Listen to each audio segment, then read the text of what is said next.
teman-teman, bantu channel ini berkembang ya, subscribe, dan jangan lupa klik like and share video ini. Terima kasih dan selamat mendengarkan.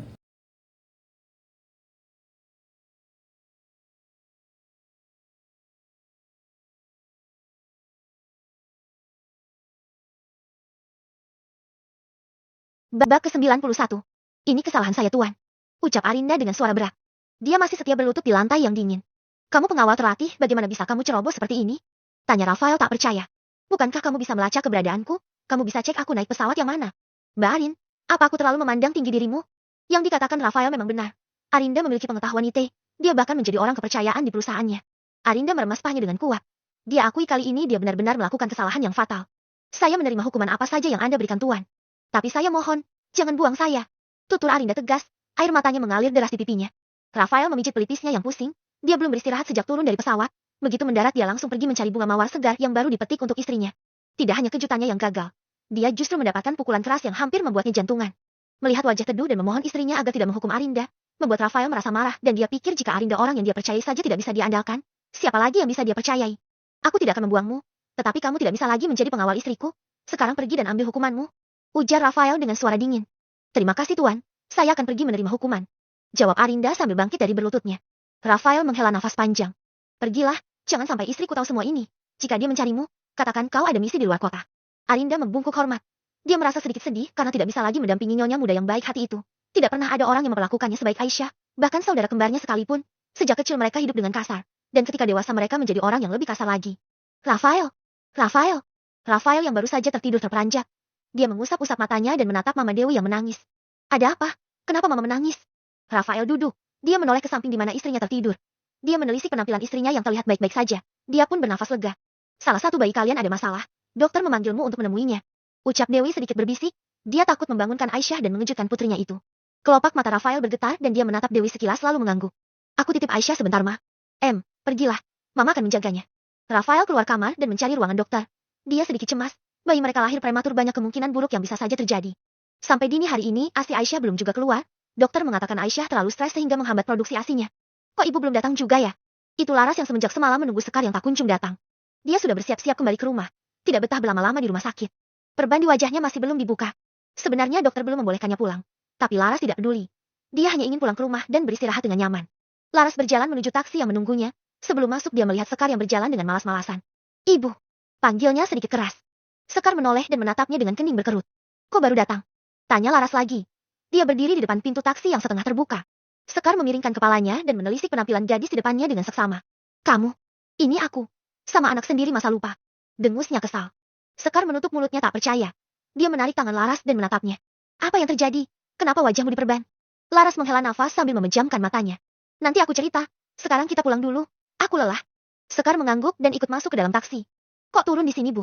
Tanya Laras ketika melihat taksi berhenti tepat depan toko kakeknya. Nggak usah banyak tanya kamu. Sana bayar taksinya. Sekar turun dari mobil dan membanting pintu cukup keras. Laras dan sopir taksi sampai terperanjat dibuatnya. Jangan main banting saja dong, Bu. Kalau rusak emang mau tanggung jawab. Protes sang sopir taksi yang tak terima dengan kekasaran Sekar yang dia rasa tak ada hubungan dengannya. Berisik amat. Balas Sekar tanpa rasa bersalah. Dia tidak memedulikan teguran sopir taksi itu dan memilih masuk ke dalam toko. Melihat ini sopir taksi itu hanya geleng-geleng kepala tak percaya. Laras berdecak kesal ketika masuk ke dalam toko langsung disambut dengan tumpukan kardus dan rak-rak yang memenuhi ruangan dan berkabut. Dengan mata jijik dia berjalan berjingkat seolah lantai yang dipijaknya sangat kotor. Kenapa di sini, Mah? Keluhnya ketika duduk di pinggir ranjang. Ruangan itu terasa pengap dan berdebu. Membuat Laras sesak nafas dan terbantu. Terus kemana? Kamu lebih suka jeti gelandangan di jalan. Ya sudah sana pergi. Jawab Sekar sambil berbaring di kasur yang keras dengan mata terpejam. Ih, kok gitu sih? Mama nggak lihat aku sedang hamil. Katanya merajuk. Sudah nggak usah banyak omong kamu. Mama nggak mau tahu ya Laras. Kamu harus secepatnya mencari rumah untuk kita tinggal, dan juga pikirkan bagaimana mengambil kembali rumah itu. Kalau kakekmu tahu, bisa habis kamu. Laras memberengut. Dia juga kepikiran begitu, kalau mencari kontrakan dia masih bisa. Tetapi soal rumah yang digadai, bagaimana dia akan menebusnya sementara rumah itu sudah dijual? Dia juga nggak punya uang untuk membeli rumah itu. Pagi ini hujan rintik-rintik kembali membasahi bumi. Langit gelap dan angin berhembus sepoi-sepoi. Rasa dingin menyeruak dan membuat siapa saja merinding dan mencari kehangatan. Gundukan tanah merah bertabur bunga berwarna merah, serta beberapa orang berpakaian hitam yang mulai beranjak pergi meninggalkan tanah damai itu dengan perasaan sedih yang tak terlukiskan. Seorang pria dewasa masih berdiri mematung dengan mata merah. Dia memandang batu nisan yang mana nama itu baru saja ia semakan untuk putri kecil yang kini memiliki surga dibanding tinggal bersama dengannya. Rafael berjongkok dan mengusap batu nisan itu dengan mata berkabut. Kejadian semalam masih segar dalam ingatannya, di mana ketika dokter memberitahukan kondisi salah satu bayi kecil yang baru beberapa jam lalu dilahirkan istrinya. Keadaan salah satu bayi Anda cukup mengkhawatirkan Tuan. Dia mengalami gangguan pernafasan. Selain itu, bayi itu juga mengalami infeksi. Kami sudah berusaha semaksimal mungkin. Ucap dokter menjelaskan. Rafael terdiam. Dia tidak menjawab maupun bertanya. Dia bingung dan merasa takut. Saat ini seluruh tubuhnya terasa dingin dan lututnya juga lemas. Entah karena dia kelelahan atau terkejut dengan berita yang baru dia dengar. Anda bisa melihat putri Anda, Tuan. Saya akan mengantar Anda. Ucap dokter lagi. Melihat keterdiaman Rafael, dokter itu menjadi tak enak hati. Dia juga merasa sedih. Sebagai dokter anak, dia sering mengalami hal menyakitkan seperti ini.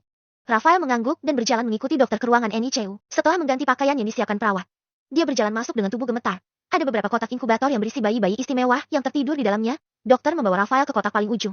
Tuan, ini bayi laki-laki Anda. Dan yang ini bayi perempuan. Tunjuk dokter itu kepada dua tempat yang berdampingan. Dokter mengeluarkan bayi perempuan yang tampak rapuh itu dari kotak, lalu mengendongnya menghadap ke arah Rafael. Rafael mengangkat kepalanya dan dia menatap dokter yang menyerahkan bayi kecil itu kepadanya. Anda bisa mengendongnya seperti ini, akan baik-baik saja jika Anda memegangnya dengan lembut. Rafael meneguk ludahnya. Dia melihat bayi mungil itu, dan dengan tangan gemetaran dia mulai menyentuh dan perlahan menelungkupkan putri kecil itu ke dadanya. Air matanya lurus seketika saat pipi dingin dan lembut itu menyentuh kulitnya. Bibirnya bergerak hendak bicara, namun rasa sesak di dadanya membuatnya tak mampu bersuara. Hanya isak tangis seorang ayah yang untuk pertama kalinya melihat darah dagingnya, bagian dari dirinya yang lain. Bahkan panggilan ayah itu belum sempat ia dengar. Kedua kaki Rafael tak lagi sanggup menopang tubuh kekarnya. Dia jatuh berlutut sambil menciumi seluruh wajah dingin dan pucat itu. Dia mendekapnya dengan erat sambil membisikkan kata maaf berulang kali di telinga sang putri. Untuk pertama kali dalam hidupnya merasakan cinta yang teramat sangat besar kepada sosok yang baru dia temui. Cinta tanpa syarat, dan tidak ada keraguan sama sekali. Ya Allah.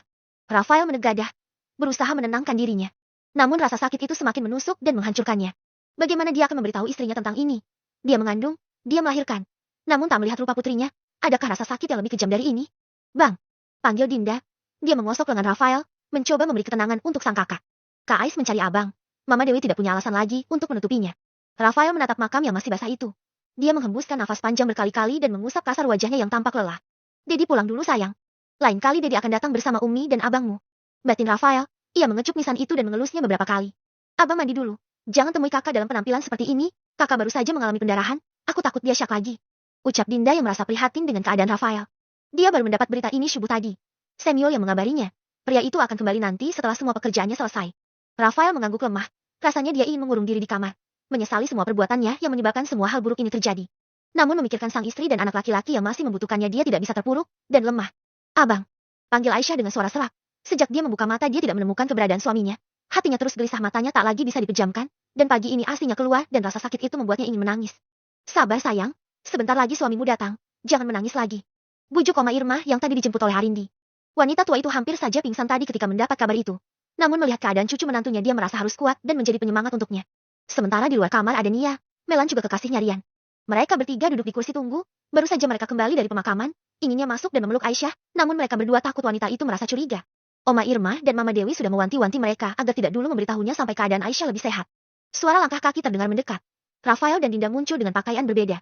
Wajah Rafael terlihat lebih segar, meskipun rasa lelah tak dapat disembunyikan. Ketiga orang yang duduk itu langsung berdiri ketika Rafael dan Dinda sudah berdiri di dewan mereka.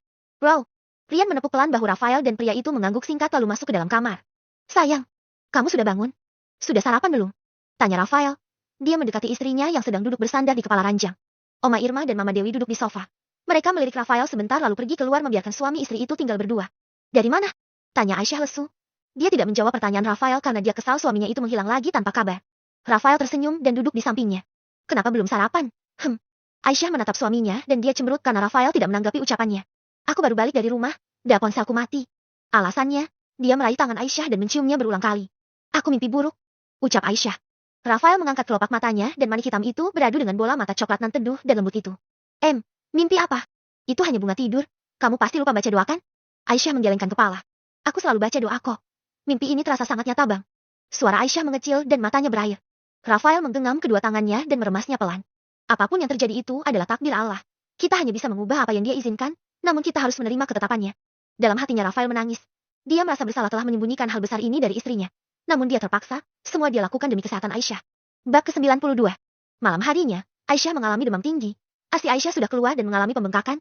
Dinda memberikan pompa ASI dan sudah ada beberapa botol yang terisi penuh. Namun ASI-nya masih keluar banyak. Gimana kalau langsung aku susuin aja ke mereka bang? Kayaknya sakitnya bakal hilang deh. Ucap Aisyah dengan suara pelan. Rafael terdiam. Namun tangannya tidak berhenti mengompres dada Aisyah yang bengkak.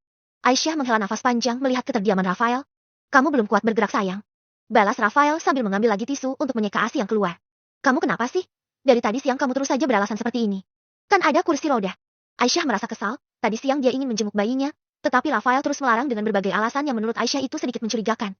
Besok pagi kita tengok gimana. Sekarang udah malam kamu harus istirahat. Ya, bujuk Rafael. Air mata Aisyah sudah turun deras, bibirnya mengerucut serta nafasnya mulai tersendat. Gimana mau tidur? Kamu nggak tahu sih gimana sakitnya. Aisyah mengelak ketika Rafael ingin menyeka air matanya. Rafael merasakan panas di ubun-ubun dan kemarahan yang terkumpul di dadanya rasanya ingin segera meledak. Dia bukan marah kepada istrinya, tetapi pada dirinya sendiri. Ketidakbecusannya, perasaan takutnya, dan ketidakpercayaannya terhadap istrinya. Dia tidak yakin Aisyah bisa menerima ini dengan lapang dada. Dia tidak sanggup lagi melukai wanita ini lebih jauh. Jantung Rafael serasa akan melompat kala melihat Aisyah menurunkan kakinya dari ranjang. Mau kemana? Tanyanya tergesa ikut turun. Dia menahan tubuh Aisyah agar tidak jatuh. Kamar mandi. Jawabnya sedikit ketus. Aku bantu, ada suamimu di sini kenapa pergi sendiri? Rafael ingin menggendongnya. Tapi Aisyah menolak. Dia memilih berjalan sendiri, walaupun tubuhnya terasa melayang ketika kakinya berpijak. Namun dia ingin cepat sehat, bisa berjalan dan segera menemui anak-anaknya. Baru 3 langkah kakinya berjalan, terdengar suara ribut-ribut di luar, suara tangis dan teriakan seorang wanita terdengar putus asa. Kenapa itu bang? Coba lihat. Pinta Aisyah, dia berpegangan di sisi ranjang. Buat apaan? Katanya mau ke kamar mandi, ayo abang antar. Ucap Rafael kembali membimbing Aisyah. Lihat dulu abang. Ini depan kamar kita loh. Mama jadi balik ke apartemen. Tanyanya sedikit cemas. Gimana kalau itu mamanya yang bermasalah dengan orang lain? Bisa jadikan. Mama sudah balik sama Mbak Indi. Ya udah, sana abang lihat dulu. Aisyah sedikit mendorongnya. Jelas sekali rasa penasaran di wajahnya, apalagi tangisan wanita itu begitu pilu dan menyayat hati. Rafael menghela nafas berat. Namun kakinya tetap berjalan ke arah luar, untuk menghindari perdebatan yang tidak penting dia akhirnya menurut. Tak lama Rafael kembali, dan ternyata Aisyah sudah selesai ke kamar kecilnya.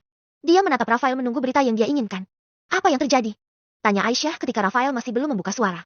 Wajah Rafael sedikit pucat. Keningnya terlihat mengkilap karena berkeringat. Padahal AC cukup dingin. Abang. Rafael mendongak dan menghela nafas lagi. Wanita yang baru melahirkan. Bayinya meninggal. Aisyah terkesiap dan menutup mulutnya rapat. Dia terkejut. Bisa dia rasakan betapa sedihnya wanita itu. Tetapi kenapa suaminya ikutan gelisah juga? Bang, aku. Sini, baju kamu basah lagi. Rafael seketika memotong ucapan Aisyah. Memang benar bajunya basah karena AC-nya rembes lagi. Tapi Rafael terlihat sekali sengaja menyela perkataannya. Aisyah menepis tangan Rafael. Dari tadi siang, aku terus merasa kamu aneh. Apa sebenarnya yang kamu sembunyikan dari aku? Meskipun nada suaranya lembut, tetapi penyampaiannya terdengar tajam dan menusuk. Rafael tertawa kecil dan berkata, apa yang bisa aku sembunyikan dari kamu, sayang? Jelas sekali senyuman itu dipaksakan. Aisyah semakin yakin ada yang Rafael sembunyikan. Bang, kamu tahu kan? Firasat istri itu jarang banget meleset. Sekarang aku tanya sama kamu. Apa yang kamu sembunyikan? Kali ini suaranya lebih tegas dan semakin tajam. Rafael menggeleng lagi. Sungguh, dia tidak ingin menyembunyikan hal ini dari istrinya. Dia terpaksa karena takut Aisyah syak dan memperburuk kesehatannya. Dia tahu, Aisyah pasti lebih kecewa lagi jika dia menjadi orang terakhir yang mengetahui hal ini tapi... Tiba-tiba tangan Aisyah menyentuh dagunya. Itu sangat dingin dan sedikit bergetar. Lihat aku. Rafael mendongak. Matanya bersitatap dengan mata teduh istrinya. Dia ingin mengelak namun tangan Aisyah menahannya. Apa terjadi sesuatu pada bayiku? Ketika dia mengatakan ini, air matanya sudah jatuh berguling membasahi pipinya yang bulat berisi. Sayang. Suara Rafael tak kalah bergetarnya. Katakan tidak dengan apa yang ada dalam pikiran aku bang. Aisyah menyorotnya dengan mata penuh harap. Sayang, kamu duduk dulu, ya. Mujuknya dengan suara lembut namun itu tidak mempan. Aisyah menepis tangannya dan dia berjalan mundur beberapa langkah. Apa yang terjadi dengan bayiku? Seluruh tubuhnya bergetar hebat. Dia menggeleng-gelengkan kepalanya. Antar aku ke sana, atau tidak perlu untuk selamanya. Rafael dengan cepat mengangguk. Jangan bicara begitu, aku akan mengantarmu. Rafael meminta kursi roda kepada perawat. Dan dia mendorong Aisyah ke ruang NICU. Tidak ada percakapan selama mereka berjalan. Rafael sibuk dengan ketakutannya, sementara Aisyah berperang dengan segala kemungkinan buruk yang bisa terjadi kepada anak-anaknya. Tuan, siapa salah seorang perawat di ruangan itu? Istri saya ingin melihat anak kami. Ucap Rafael. Perawat itu memberikan 2 pakaian steril. Aisyah tidak lagi menggunakan kursi roda. Dia masuk dan berjalan perlahan mengikuti perawat. Ini bayi Anda nyonya. Tunjuk perawat itu. Aisyah menengok bayi mungil di mana hidungnya ada selang oksigen. Dan di dadanya ada beberapa kabel yang Aisyah tidak tahu untuk apa alat itu. Dia terenyuh melihat tubuh lemah itu. Ingin sekali dia mendekat dan berbagi kehangatan dengannya. Maaf nyonya. Bayinya belum bisa kami keluarkan kan? Jika keadaannya membaik 1 minggu ke depan. Nyonya sudah boleh memeluknya. Ucap perawat itu kala Aisyah meminta izin menyentuhnya. Aisyah mengangguk setuju. Lalu dia menoleh ke kotak kosong di sebelahnya. Bayi saya satu lagi di mana? Ha! Perawat itu tidak tahu kalau Aisyah belum mengetahui keadaan bayi perempuannya. Jadi dia bingung dan melirik Rafael yang terdiam. Di mana bayi saya? Kenapa duduk sendirian di sini? Tanya Samuel yang tiba-tiba saja sudah duduk di samping Dinda. Dinda langsung menoleh ke arah sumber suara. Seketika senyum tipis terbit dari bibirnya. Sudah kembali? Tanyanya lagi. Rafael meraih bahu Aisyah dan memutarnya agar menghadap ke arahnya. Sayang, maafkan aku untuk semua ini. Aku mohon maafkan aku. Aku tidak butuh permintaan maaf apapun. Aku hanya ingin tahu di mana bayiku yang satu lagi. Aisyah lagi-lagi menepis tangan Rafael. Rafael merengkuh tubuh Aisyah dan memeluknya dengan erat. Meskipun wanita itu mencoba memberontak, tapi Rafael tak berniat melepaskannya. Sayang, ada banyak bayi yang sedang tidur. Kasihan mereka kalau kita membuat keributan di sini. Aku akan memberitahumu di mana bayi kita. Tapi berjanji dulu kamu harus tenang. Oke. Aisyah mengangguk dan menahan tangisnya. Tubuhnya melemah tak lagi bersikeras. Dia membiarkan Rafael mengendongnya keluar karena rasanya dia juga tidak sanggup lagi berjalan. Minum dulu. Rafael memberikan minuman dan Aisyah menerimanya lalu menghabiskan dalam sekali teguk. Rafael membawanya duduk di sofa panjang yang tersedia di dalam kamar rawatnya. Aisyah terus menunduk menyembunyikan tangisnya. Lelaki itu mengerti. Dia dengan lembut meraih tubuh Aisyah dan membawa ke pelukannya dengan hati-hati. Untungnya Aisyah tidak menolak. Sayang, kedua bayi kita lahir secara prematur. Saat mereka keluar dari perutmu, aku di sana menyaksikan dan mendengar suara tangis pertama mereka. Hanya putra tampanmu yang menangis dengan keras. Tetapi putri kecilku suaranya hampir tidak terdengar. Tiba-tiba dia terkekeh, dan itu membuat Aisyah mendongak untuk melihatnya. Kamu tahu tidak, saat pertama kali aku melihat mereka, aku pikir kamu melahirkan anak ulat saking kecilnya tubuh mereka. Aku bahkan takut menyentuhnya. Takut tubuh mereka hancur jika aku pegang sedikit saja. Aisyah melipat bibirnya mendengar perkataan Rafael, tak lupa ia mencubit perut prianya itu. Terlihat kesal namun sudut bibirnya melengkung ke atas. Perkataan Rafael selanjutnya bersamaan dengan air matanya. Putri kecilku benar-benar sangat imut. Berat badannya terlalu rendah. Padahal mereka hidup bersama, tetapi kenapa dia lebih kecil dari abangnya? Bukan abang, panggilnya mas. Aisyah menyela dan meluruskan. Rafael mengangguk setuju. Berat badan masnya lebih bagus daripada adik kecilnya. Kesehatannya terus menurun sejak mereka lahir. Dia mengalami infeksi di saluran pernafasannya. Tangan Rafael membelit paha Aisyah. Karena perutnya terluka dia menghindarinya. Kepalanya ia sembunyikan di ceruk leher itu dan menghirup aromanya dalam mencari sedikit ketenangan di sana. Putri kecil kita sudah kembali ke pemiliknya. Apa kita bisa protes sayang? Apa kamu menyalahkanku karena tidak menahannya? Punggung Aisyah yang tadi melunak kini menegang. Nafasnya terhenti sesaat. Dia mengedipkan matanya beberapa kali. Tak berapa lama terdengar suara isak tangis yang membuat hati Rafael terasa sangat sakit. Cara Rafael menyampaikannya membuat Aisyah tidak punya alasan untuk membantah. Berulang kali dia beristighfar dan terus meyakinkan dirinya bahwa tiada tempat yang lebih baik selain di sisinya. Bahwa semua yang ada di dunia ini hanya titipan. Dia tidak punya hak untuk mengeluh tentang hal itu. Rafael membiarkan Aisyah menangis. Dia menyandarkan kepalanya di punggung Aisyah yang tidak berhenti bergetar, tangannya mengelus dan membelai agar wanitanya itu lebih kuat. Sayang, kamu tidur? Panggil Rafael. Karena tiba-tiba getaran yang tak terkendali itu menghilang begitu saja. Dia membalik tubuh Aisyah dan seketika dia tahu istrinya tidak tidur, akan tetapi pingsan tak sadarkan diri. Rafael membawanya naik ke atas ranjang, tak lupa memanggil dokter untuk memeriksa kondisi istrinya. Di luar ruangan, Dinda sedari tadi melihat dari pintu kaca. Tak kalah dengan Aisyah dan Rafael dia juga menangis terseduh-seduh, seolah dialah yang kehilangan anak. Ketika dokter datang, dia segera menyingkir dan duduk di kursi tunggu dengan air mata yang masih berinangan. Tersengar suara seseorang berdehem. Dinda menoleh ke arah sumber suara. Mas, kamu sudah pulang? Samuel mengangguk. Dia mengusap kepala Dinda sebentar kemudian menyandarkan punggungnya. Kenapa nangis? Kasihan Kak Ais, apalagi Bang Rafa. Dia terlihat terpukul sekali, dan terus-terusan menyalahkan dirinya sendiri. Gumam Dinda setelah menghapus air matanya. Udahan nangisnya, kamu jelek gitu, lihat saja hidungmu yang kembang-kempis kayak pantat ayam. Ejek Samuel. Dinda memukul lengannya cukup keras. Tetapi malah dia yang mengadu kesakitan. Gimana tidak? Lengan Samuel berotot keras dan berisi. Samuel mengambil telapak tangan Dinda dan menautkan bersama jemarinya. Kamu mau punya anak juga enggak kayak mereka? Tanya Samuel dengan senyum menggoda. Bukankah aneh kalau aku tiba-tiba hamil dan punya anak? Dinda terkekeh, dan dia membuang muka karena tidak bernaik menatap Samuel yang sepertinya sengaja terus menebar pesona. Samuel ikut tertawa dan berkata, kalau kamu hamilnya sekarang tanpa menikah, jelas itu aneh dan patut dipertanyakan, maka dari itu, kapan kamu mau dilamar? Dinda memutar bola matanya. Dia mencibir pada Samuel. Siapa bilang aku mau menikah sama kamu? Loh, kenapa? Leaders aja setuju kok kita bersama. Ucap Samuel dengan bangga. Dinda hanya mendelikan matanya, lalu menatap lurus ke depan. Dia tidak ingin jatuh cinta lagi. Meskipun tidak ingin mengakuinya, Samuel memang sangat tampan, sifatnya yang humble dan juga perhatian membuatnya merasa nyaman. Tetapi balik lagi, masa lalu Samuel terlalu berat untuk dia terima. Dia takut jika suatu hari nanti dia akan mengulangi hal yang sama seperti pernikahannya dengan Rama. Tidak lama, ponsel Samuel berbunyi, dan itu panggilan dari Rafael. Dia segera mengangkatnya. Sam, mulai besok, kamu handle pekerjaan kantor dulu. Aku mau menemani Aisyah. Perintah Rafael di ujung telepon. Samuel ingin mengumpat, padahal perjanjiannya dia akan mendapat cuti selama 3 hari setelah kembali ke Indonesia, tetapi karena dia teman yang pengertian jetinya dia mengangguk setuju saja. Siapa? Samuel menyimpan kembali ponselnya, lalu menggeliat, melemaskan otot-ototnya yang terasa tegang. Disuruh handle urusan kantor, padahal dia sudah janji mau ngasih aku cuti. Samuel merajuk dan menyandarkan kepalanya di bahu Dinda. Dengan kasar Dinda mendorongnya ke samping hingga membuat Samuel mendecakkan lidahnya. Apa sih? Kalau mau bermanja-manja sana, cari pacar kamu mas, bukan aku. Ujarnya sambil membuat jarak cukup jauh. Enggak ada pacar, maunya memperistri. Sayang banget, belum juga mulai udah ditolak duluan. Ucapnya cemberut. Dinda merasa sebal, namun dia suka melihat wajah tampan yang cemberut itu membuat dia terlihat gemas dan lucu. Bab ke-93. Nomor telepon Bima masih kamu simpan kan? Laras memicingkan mata kala melihat Sekar yang baru pulang membeli nasi bungkus dari warung. Tadinya, mereka memesan makanan online, tapi makin kesini tabungan Laras makin menipis, belum 2 bulan lagi dia mau lahiran, sementara belum ada persiapan apapun yang dia punya. Untuk apa nomor Mas Bima? Aku sama dia kan sudah bercerai. Ucap Laras yang masih rebahan di atas ranjang. Tinggal jawab saja, kalau tidak ajak ibu berdebat kamu gak bisa ya? Balas Sekar sewot. Laras berdecak kesal, ponsel mahal berlambang apel digigit itu entah di mana keberadaannya dia tidak tahu. Mungkin saja tertinggal di kamar hotel waktu pertemuannya dengan istri Hendra. Nggak ada, ponsel aku kan hilang. Jawabnya ketus. Sekar menghenyakan tubuhnya di kursi tua di samping tempat tidur. Dia menyimpan bukusan hitam yang tadi dibawanya ke atas meja. Berkali-kali wanita itu menghela nafas membuat Laras mau tak mau kembali bertanya. Memangnya buat apa sih? Bu, nggak ada angin nggak ada hujan. Tiba-tiba nanyain Mas Bima. Sekar menyipit tajam ke arah Laras. Sedangkan yang ditatap hanya memasang wajah bingung tak mengerti. Kamu sadar tidak? Semenjak bercerai dengan Bima hidup kamu jadi tidak jelas. Apa hubungannya, Bu? Gunakan otak kamu itu, Sekar pindah ke sebelah Laras dan mendorong keningnya. Apa sih, Bu? Ah, dulu, meskipun Bima gajinya kecil, uangnya selalu dikasih buat kamu. Setidaknya tiap bulan ada uang yang kamu terima. Lah Rama, boro-boro, malah rumah kita yang digadai. Baru beliin dasar murah saja udah direbut lagi sama istrinya yang sombongnya minta ampun. Jelas Sekar agar otak kecil Laras mengerti apa yang dimaksud. Baru ngomong sekarang buat apa? Kemarin-kemarin ibu juga dukung kok. Sekarang giliran udah susah ibu malah menyalahkan aku. Ingin sekali Laras mengumpati ibunya ini. Kalau bukan karena hasutan dan dukungannya, mana mungkin dia bercerai dengan Bima. Bahkan jika dia berselingkuh dengan Rama, pernikahan dengan Bima akan tetap dia pertahankan. Apalagi kakek Edem waktu itu ikut terus mendesak Bima agar menceraikannya. Ih, yang menikahkan kamu. Yang minta cerai juga kamu. Apa hubungannya sama ibu? Sekar tidak senang disalahkan. Iya, enggak ada hubungannya kok sama ibu. Kalau masalah duitnya baru tuh, ibu yang mengaturnya. Ucap Laras menyindir. Sekar mendengus tak suka mendengarnya. Pokoknya, kalau kamu ketemu lagi sama Bima, coba baik-baikin dia. Mana tahu dia kasihan sama kamu dan mau balikan lagi. Ibu sudah enggak betah tinggal di sini Laras. Sekar tampak frustasi, dia terbiasa hidup senang. Sekarang dia merasa sangat menderita. Laras hanya diam. Dia bangkit dari rebahan dan mengambil makanan yang dibeli Sekar. Ia mulai menyantapnya dengan hikmat. Setelah perceraiannya dengan Bima, mereka tidak pernah bertemu lagi, ditambah sebelum itu dia sudah mengatakan kata-kata yang tidak pantas, terlebih Bima juga tahu kalau dia pernah menggugurkan kehamilannya.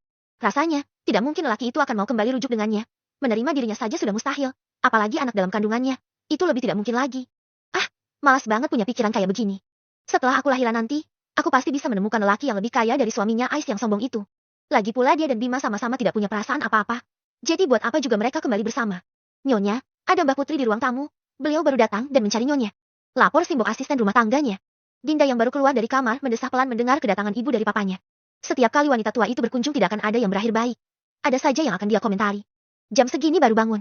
Gimana perusahaan papamu bisa maju kalau bosnya saja pemalas? Kau tegur Mbak Putri ketika melihat Dinda datang. Ini hari Sabtu Mbah, hari libur. Sahutnya sambil duduk di samping wanita yang masih terlihat cantik di usia setengah abad itu. Gimana? Sudah kamu pikirkan ucapan Mbah di telepon semalam? Aku belum kepikiran buat menikah lagi Mbah, mau menikmati hidup sendiri dulu. Hidup sendiri bagaimana? Kamu pikir kamu masih muda, dengan status janda saja sudah sulit menemukan suami, apalagi kalau sudah tua. Kamu itu satu-satunya keturunan papa kamu. Kamu tidak punya saudara kandung. Siapa yang akan menjaga kamu saat tua nanti? Dinda merasa sakit hati mendengar perkataan Mbah Putrinya. Memangnya janda itu dosa? Dia juga tidak mau menjadi janda. Namun takdir pernikahannya selesai dan dia tidak punya keberanian lagi untuk memulai. Mbah sudah meminta kedua orang tuamu pulang. Kita bicarakan lagi ketika mereka sampai. Mbah akan memperkenalkan kamu dengan cucu teman Mbah. Jadi jangan takut salah pilih. Dia laki-laki yang baik dan soleh. Ucap si Mbah dengan tegas. Dia paling tidak suka dibantah. Ucapannya bukan hanya sekedar angin lalu. Perkataannya itu merupakan perintah yang harus dikerjakan. Dinda memijit pelipisnya yang berdenyut. Semalam dia pulang dari rumah sakit hampir dini hari. Kalau Rafael tidak mengusirnya pulang, dia pasti ikut menginap menjaga Aisyah. Dia lelah dan masih mengantuk. Tapi untuk tidur lagi sepertinya juga tidak mungkin. Mbah akan menginap di sini sampai mama dan papa kamu pulang. Selama Mbah di sini, Mbah tidak mau kamu keluyuran tidak jelas. Pulang kerja langsung balik rumah. Dinda hanya mengangguk dan tersenyum mendengar perkataan Mbah Putrinya. Dia ingin membantah pun percuma. Akan lebih dia mengiyakan saja dari urusannya semakin runyam. Niat hati ingin bersantai di hari libur sepertinya tidak akan terwujud. Hari tenang yang dia harapkan pupus sudah. Ketika Dinda sedang asik melamun, ponsel di atas nakas berdering pertanda ada panggilan masuk. Dengan langkah malas ia mengambil ponsel dan melihat siapa yang menelponnya. Hai, lagi apa? Jawab Dinda tak bersemangat. Kok lemas? Baru bangun tidur. Mas. Iya, sayang kenapa? Dinda berdecak kesal. Haha. Suara tawa itu sangat renyah, namun terdengar menyebalkan di telinga Dinda. Mas. Panggil Dinda lagi. Nada suaranya terdengar berat seperti orang yang banyak beban pikiran. Ada apa? Kamu sakit? Tak lama Samuel berkata, panggilan suara itu berubah menjadi panggilan video. Dinda berlari masuk ke dalam kamar dan naik ke atas ranjang, mengambil selimut, melilitkan dan membungkus kepalanya hingga hanya terlihat wajahnya yang kecil dan bulat. Begitu kamera ponsel terbuka, yang pertama kali ia lihat adalah pemandangan indah yang menghipnotis siapa saja yang melihatnya. Di sana Samuel duduk di atas kursi, di belakangnya ada rak penuh buku-buku yang tersusun rapi, sepertinya lelaki itu berada di ruang kerjanya. Dia menyunggingkan senyuman cerah memikat hati. Kaos polos berwarna putih, sebelah tangan menopang dagu dengan kepala yang dimiringkan. Tatapannya tajam dan dalam, suguhan yang membuat jantung Dinda berdebar keras. Tanpa sadar Dinda menggigit bibir bawahnya. Sedangkan Samuel yang masih menatapnya merasa tersipu hingga telinganya memerah. Mas, kamu demam? Tanya Dinda, wanita yang tidak sadar diri bahwa dirinya lah penyebab wajah memerah itu. Samuel menggeleng dan berdehem beberapa kali. Kini hanya setengah wajah Dinda yang terlihat. Samuel merasa gemas karena Dinda terlihat lucu dan imut. Untuk beberapa saat mereka hanya diam. Tidak ada lagi yang berbicara. Hanya mata mereka yang sesekali saling menatap lalu membuang muka karena malu. Sejak kedekatannya, ini pertama kalinya mereka melakukan panggilan video. Ada perasaan malu dan canggung. Meskipun selama ini mereka sering bersama tapi tidak pernah merasa sedekat ini. Padahal ini hanya melalui layar saja. Tapi entah kenapa keduanya merasa begitu dekat. Layar itu terus menyala hingga salah satu dari mereka terkulai dengan mata terpejam. Selamat beristirahat sayangnya Mas. Mas yakin kamu juga memiliki perasaan yang sama buat Mas. Tetapi kamu terus membangun tembok tinggi di antara kita. Mas akan menghancurkannya hingga tidak ada lagi jarak yang memisahkan kita. Sayang, kalau kamu begini terus, kasihan putri kita di surga. Rafael frustasi, benar-benar frustasi melihat Aisyah yang terus menangis. Setiap kali dia tinggal sebentar maka istrinya itu pasti akan menangis. Dia dan Mama Dewi bergantian menjaga Aisyah. Mama Dewi juga tidak bisa meninggalkan kakek Edem terlalu lama. Sedangkan Oma Irma tidak mungkin menjaga Aisyah dengan kondisinya yang seperti itu. Banyak pekerjaan di kantor yang harus dia selesaikan, belum lagi cabang restoran baru yang akan dibuka minggu depan harus dia cek ke sana juga. Namun keadaan istrinya yang tidak bisa ditinggal membuat dia urung untuk pergi. Lagi pula dia tidak mempercayai siapapun untuk menjaga istrinya. Kenapa aku tidak boleh menangis? Cuma ini yang bisa aku lakukan agar rasa sesak di dada ini bisa berkurang. Suara Aisyah bergetar menahan tangis. Rasa sesak yang sedari tadi dia tekan kini semakin mencuat dan menghantam tanpa aba-aba sehingga setetes demi setetes air mata itu mengalir dengan lancar tanpa hambatan. Namun, dia segera menyekanya. Senyuman getir itu seperti belati yang mengoyak dengan brutal membuat jantung Rafael berhenti berdetak untuk sesaat. Kedua tangan putih yang kini terasa dingin itu ia genggam dengan erat. Mengecup singkat namun dalam. Setidaknya kasihanilah aku. Sayang. Aisyah tak bergeming. Dia membuang muka tidak ingin menatap Rafael. Rasanya masih kesal. Putri mereka sudah meninggal dan dia tidak bisa menyalahkan siapapun. Tapi kenapa, untuk pertama dan terakhir kalinya dia tidak diberi kesempatan untuk melihatnya? Dia juga ingin memeluk sosok yang selama ini hidup dalam dirinya. Jika aku bisa memilih, lebih baik aku saja yang pergi menggantikan putri kita. Setidaknya kamu tidak akan sesedih ini. Kali ini Rafael ikut menangis. Tangan Aisyah yang dia pegang terasa hangat oleh air mata Rafael. Aisyah menegadah. Dia tertawa kecil lalu berkata, itu tidak akan membuat jauh lebih baik dari sekarang. Kamu mau si kembar memanggil dia di lelaki lain. Abang mau lelaki lain yang mengurus anak abang. Rafael menggeleng lalu memeluk istrinya dengan sayang. Gak mau, aku pasti akan menggentayangi pria itu. Aku juga akan memarahimu dalam mimpi. Lalu kamu masih ingin pergi? Dia merasakan kepala Rafael menggeleng di punggungnya. Tidak, kamu tidak akan memiliki kesempatan melakukan itu. Jawab Rafael. Aisyah melepaskan pelukan Rafael, dia berbalik dan menghadap ke suaminya. Air matanya satu persatu jatuh dengan bebas. Jangan katakan itu lagi. Aku sedih. Menangis untuk melampiaskan perasaanku saja. Bukan berarti aku mau kamu pergi juga. Kamu dan anak-anak merupakan belahan jiwaku. Kalian adalah cinta dalam hidupku. Kamu maupun anak-anak sama berartinya bagiku. Rafael mengangguk. Aku tidak akan mengatakannya lagi. Berjanjilah untuk tidak terus terpuruk seperti ini. Kamu percaya takdir Allah. Jika dia tetap bersama kita dengan kondisi kesehatan seperti itu, dia pasti akan menderita karena penyakitnya. Rencana Allah tidak pernah salah. Sayang, sudah puas menangisnya. Rafael menyeka air matanya dan mencium pipinya yang memerah. Aisyah mengangguk lalu bersandar manja di bahu Rafael dengan mata terpejam. Sayang, apa kamu lelah? Mau aku temani tidur? Tanya Rafael dengan lembut. Aisyah mengangguk lagi. Kemudian dia merasakan tubuhnya melayang lalu terbaring di atas kasur empuk. Masih dengan mata tertutup dia merasakan kepalanya terangkat lalu mendarat di atas lengan berotot yang pasti milik suaminya. Belayan dan usapan lembut di kepalanya membuat mata Aisyah terasa berat. Ini dia yang dibutuhkan. Perasaan nyaman dan terlindung. Hangat dan mendebarkan. Tak berapa lama Rafael mendengar suara dengkuran halus dari istrinya pertanda wanita cantik itu sudah terlelap. Matanya juga sangat mengantuk juga lelah. Namun, dia harus pergi mengecek kondisi putranya dulu. Lalu setelah itu dia juga harus mengerjakan beberapa pekerjaan yang dibawa Samuel tadi. Secara perlahan dia turun dari ranjang. Dia pergi keluar setelah mengecup kening Aisyah tentunya. Dinda sudah menunggu di luar. Dia baru saja tiba setelah tadi Rafael memintanya datang untuk menjaga istrinya. Bang! Rafael mengangguk. Masuklah, jaga kakak iparmu. Aku mau melihat keponakanmu sebentar. Aku juga baru dari sana. Babynya sedang minum ASI. Terlihat lebih baik dari kemarin. Ucap Dinda tersenyum.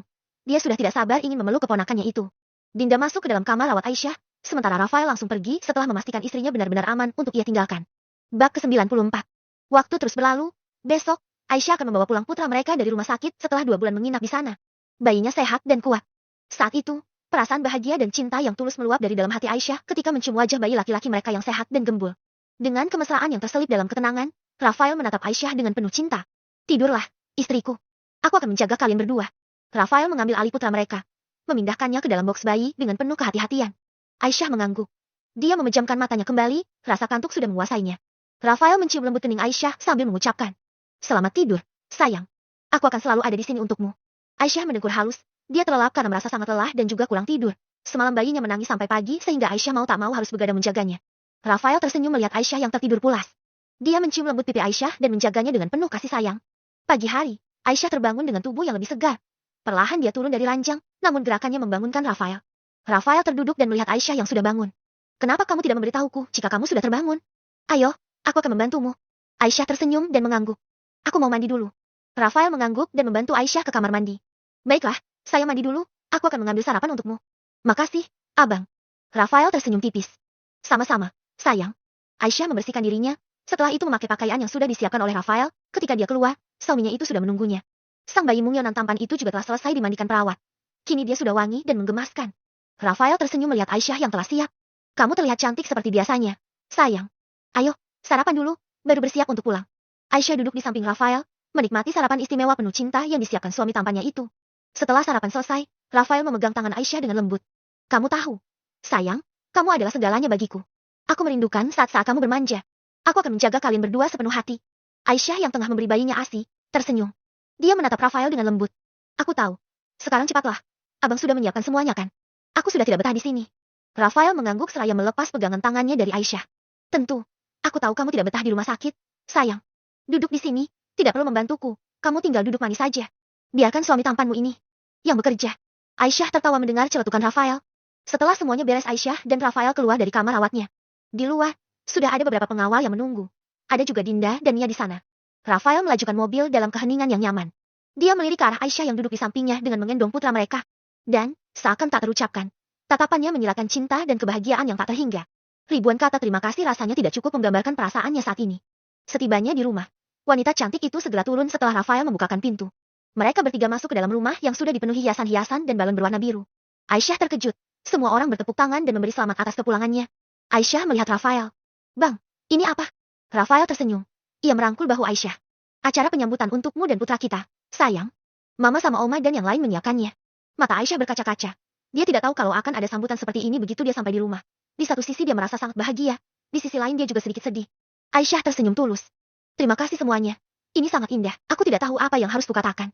Oma Irma tersenyum dan mengelus tangan Aisyah. Kamu layak mendapatkan yang terbaik, sayang. Kami semua menyayangimu.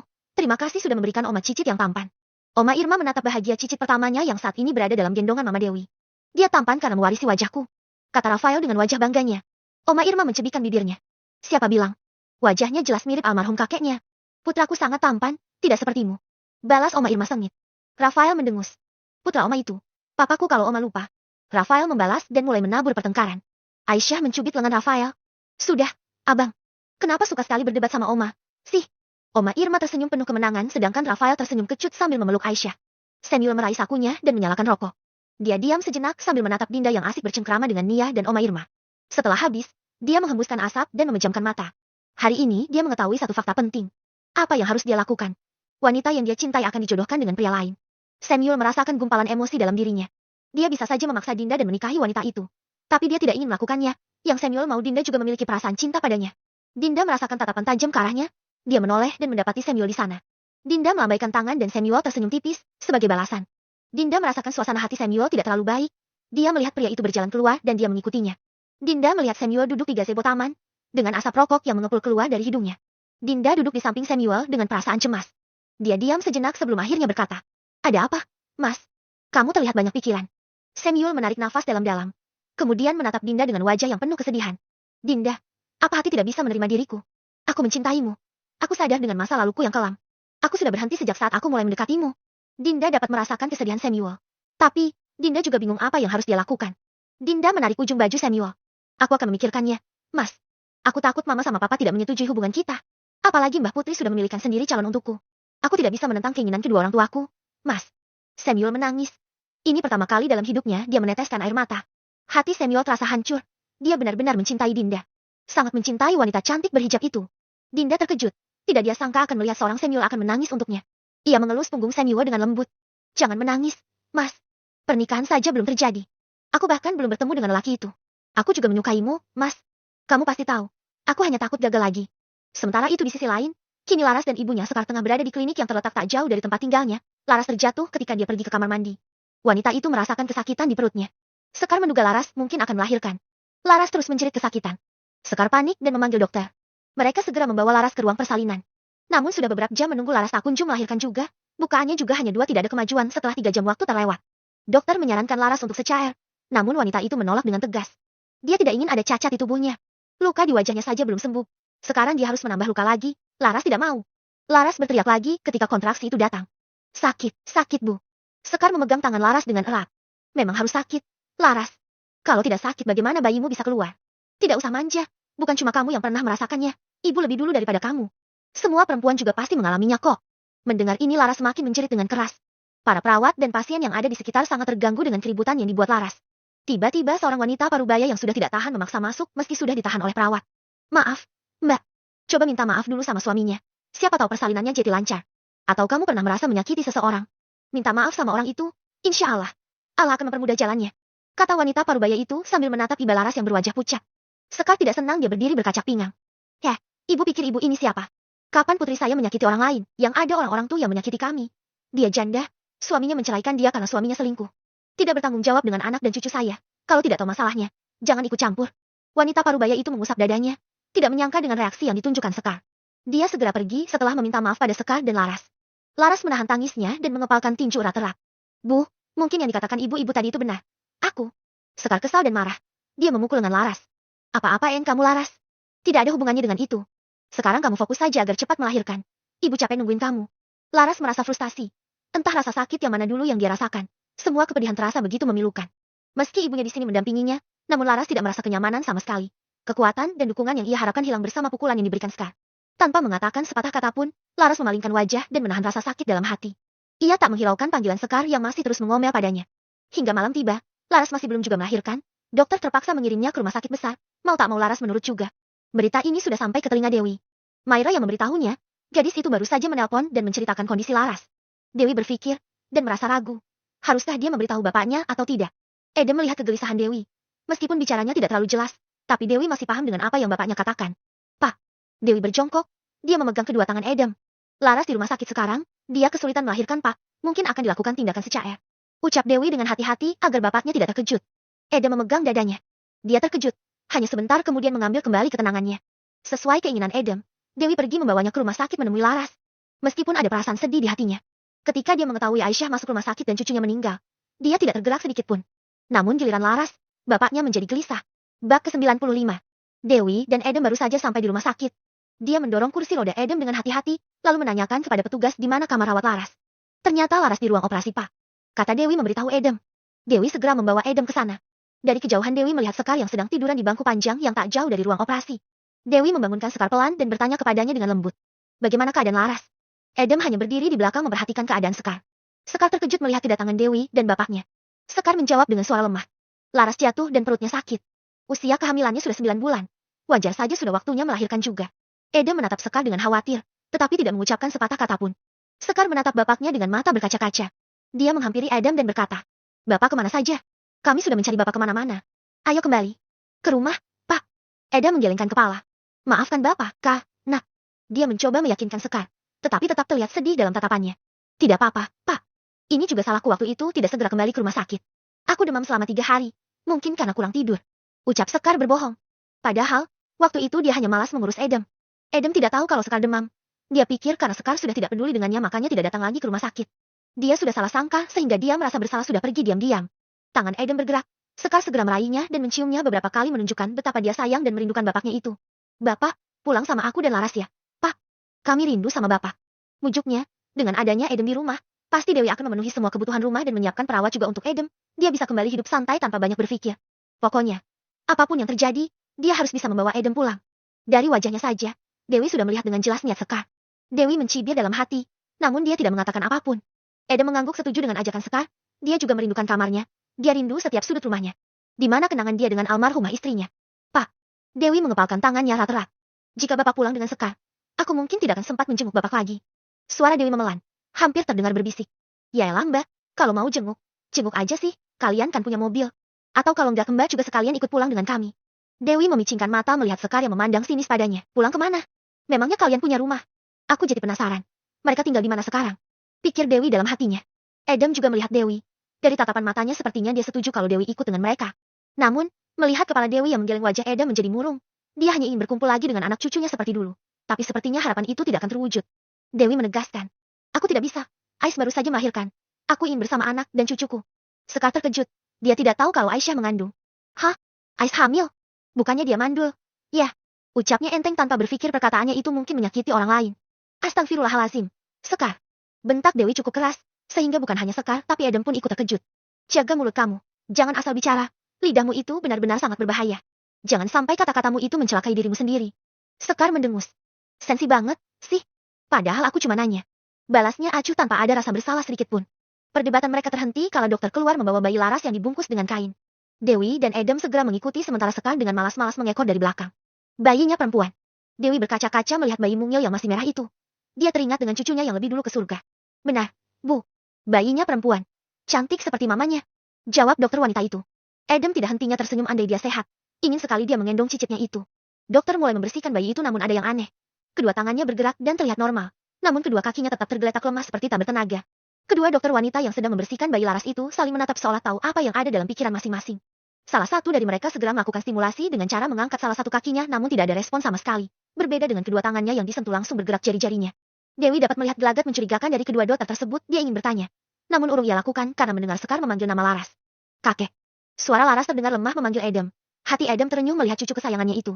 Dewi mendekati Laras dan menyentuh tangan keponakannya itu. Bagaimana kondisimu? Laras menyeka sudut matanya. Baik, Tante. Terima kasih sudah datang. Dewi mengangguk. Dia sebenarnya iba dengan Laras. Lihat saja. Anaknya baru keluar dari ruang operasi tapi ibunya bersikap acuh tak acuh dengannya. Tapi, ketika dia teringat bagaimana dulu perilaku Laras kepadanya dan Aisyah, rasa simpati itu hanya tersimpan dalam hatinya. Setelah ini, apalagi jadwalku selanjutnya? Rafael duduk bersandar di kursi. Dia baru saja menyelesaikan tanda tangan kontrak dengan salah satu kliennya. Sudah tidak ada. Kau bisa pulang bermain dengan anak istrimu. Jawab Samuel sambil merapikan surat kontrak dan beberapa berkas lainnya. Rafael merasa lega. Kini dia selalu merasa ingin segera pulang. Lebih suka menghabiskan waktu di rumah dengan istri dan anaknya. Bekerja di kantor terasa membosankan sekarang. Kalau Aisyah tidak memarahinya, pasti Rafael akan membebankan semua pekerjaan kepada Samuel sama seperti dulu sewaktu dia belum menikah. Bagus. Rafael beranjak dari tempat duduknya. Namun ketika kelopak matanya terangkat, pandangannya terkunci pada satu titik. Samuel yang berada di depannya ikut berhenti dan mengikuti kemana mata Rafael melihat. Seketika mata Samuel membelalak. Berkas di tangannya dia lempar ke pangkuan Rafael yang membuat pria itu terkejut. Apalagi ketika melihat Samuel berjalan tergesa-gesa. Jantung Samuel berdetak kencang. Dengan nafas memburu dia mempercepat langkahnya. Begitu dia tiba di sebuah meja yang dihuni sekitar 8 orang. Tangan Samuel terulur kemudian menarik seorang wanita cantik masuk ke dalam pelukannya. Sontak saja perlakuan Samuel membuat semua orang terkejut termasuk wanita yang kini dalam dekapannya. Sayang, Mas mohon jangan lakukan ini, aku mohon. Suaranya bergetar menahan tangis. Dinda, wanita yang dipeluk Samuel langsung pucat mendengar suara Samuel. Mas, lepaskan dulu, kita bisa bicara baik-baik. Samuel menggeleng. Tidak, aku tidak akan melepaskanmu lagi. Jangan harap, sayang. Samuel kekeh dan semakin mempererat pelukannya. Selama ini dia selalu menjaga batasan dengan Dinda, karena dia menghormati dan menghargainya. Namun hari ini dia harus melanggar batas itu, dia harus mempertahankan miliknya, wanitanya. Apa-apaan ini? Dinda, siapa laki-laki kurang ajar yang memelukmu itu? Terdengar suara Mbah Putri yang marah melihat pemandangan di depannya. Bagaimana tidak? Mereka bersama tamu spesialnya hari ini. Sementara Dinda berada dalam pelukan seorang laki-laki, mau ditaruh di mana wajahnya. Mbah Putri melirik laki-laki yang duduk di sampingnya dan berkata, Faiz, calon istrimu diganggu orang, kenapa kamu diam saja? Cepat kamu usir laki-laki itu. Titah Mbah Putri. Laki-laki yang dipanggil Faiz itu segera berdiri. Dia mendekati Samuel. Namun sebelum tangannya sempat menarik Samuel, Rafael lebih dulu menahan tangannya. Tidak perlu bicara, sorot matanya sudah menjelaskan segalanya. Kau akan mati jika berani menyentuhnya. Begitulah kira-kira yang Faiz lihat dari tatapan Rafael. Perlahan pria itu mengambil langkah mundur. Dia tidak peduli ketika ibunya mencubit punggungnya. Rasa sakit itu masih bisa dia tahan. Namun intimidasi Rafael tidak sanggup dia terima.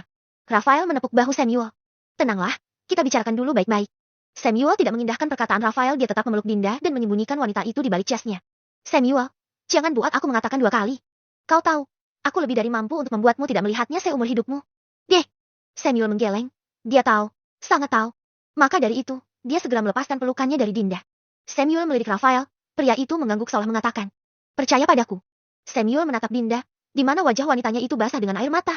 Telapak tangannya yang besar menyapu pipi Dinda dengan lembut dan penuh kasih sayang. Jangan menangis. Bisiknya lirih. Dinda mengangguk dan tersenyum canggung. Dia juga menyeka sisa air mata di sudut mata Samuel. Duduk.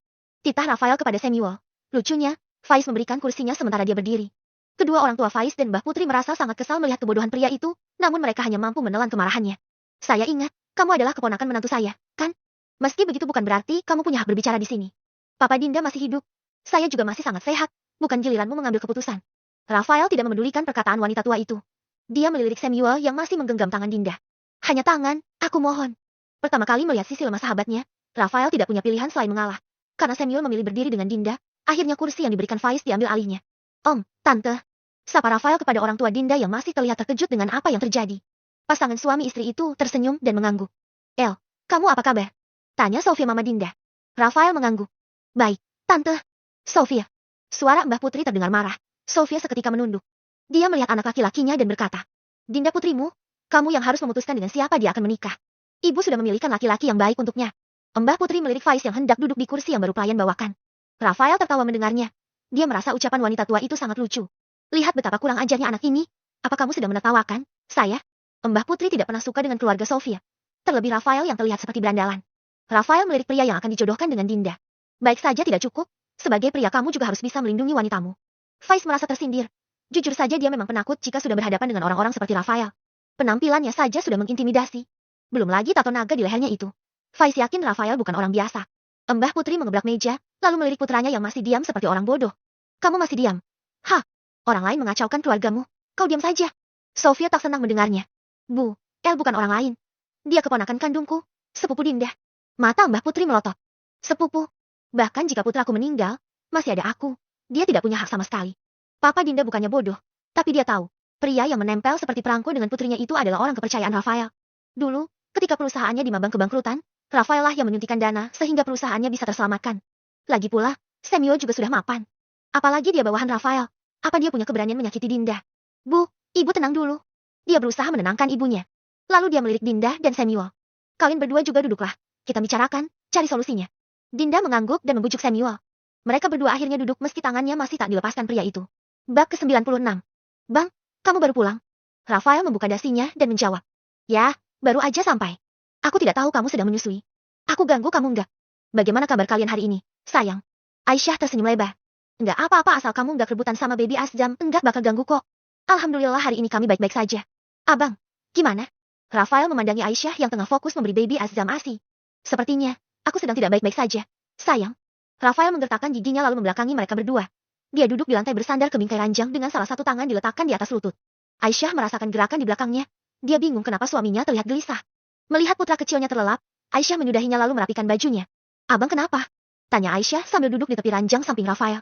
Tangannya ia letakkan di atas kepala Rafael lalu jemarinya mengusap rambut lembut yang warnanya sudah kembali hitam itu. Sayang.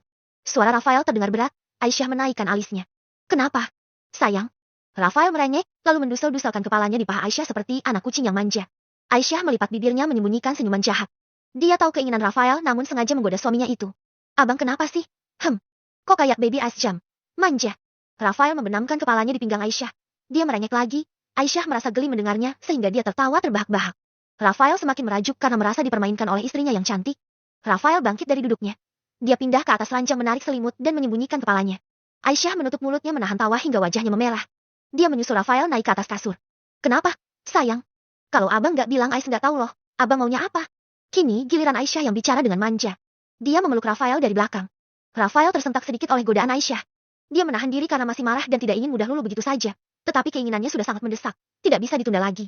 Jangan meracuni pikiranku dengan godaanmu. Sayang, aku tidak yakin bisa menahannya. Rafael mengerang dalam dua pikiran yang bertentangan. Di satu sisi, hasratnya meledak. Tetapi di sisi lain, akal sehatnya memberikannya kekuatan untuk menahan diri. Istrinya masih belum bisa ia sentuh dan dia sangat mengetahui itu. Dia akhirnya meminta Aisyah untuk segera tidur. Sayang, kamu istirahat saja. Nanti kalau baby Azam bangun kasihan kamunya kalau harus begadang lagi. Terus abang gimana? Rafael berbalik dan mengecup sayang kening Aisyah. Jangan khawatir, aku bisa menyelesaikan sendiri. Pikiran Aisyah tidak tenang. Dia menahan tangan Rafael yang hendak pergi ke kamar mandi. Aku bantu ya, bang. Rafael menatap Aisyah dengan pandangan penuh hasrat dan keserakahan. Dia menggigit bibirnya, mengendalikan diri dengan susah payah. Aku nggak mau menyakiti kamu, sayang. Aku tidak berani melakukannya. Aisyah tersenyum. Dia merasa terlindungi. Sudah 2 bulan lamanya, dia sudah bersih, namun Rafael masih takut menyentuh dirinya. Dia takut keganasannya menyakiti dirinya. Aisyah benar-benar merasa berharga. Aku bisa bantu dengan cara lain. Jangan siksa diri abang sendiri. Aku merasa berdosa udah bikin abang menahan diri kayak gini. Ucap Aisyah sedih.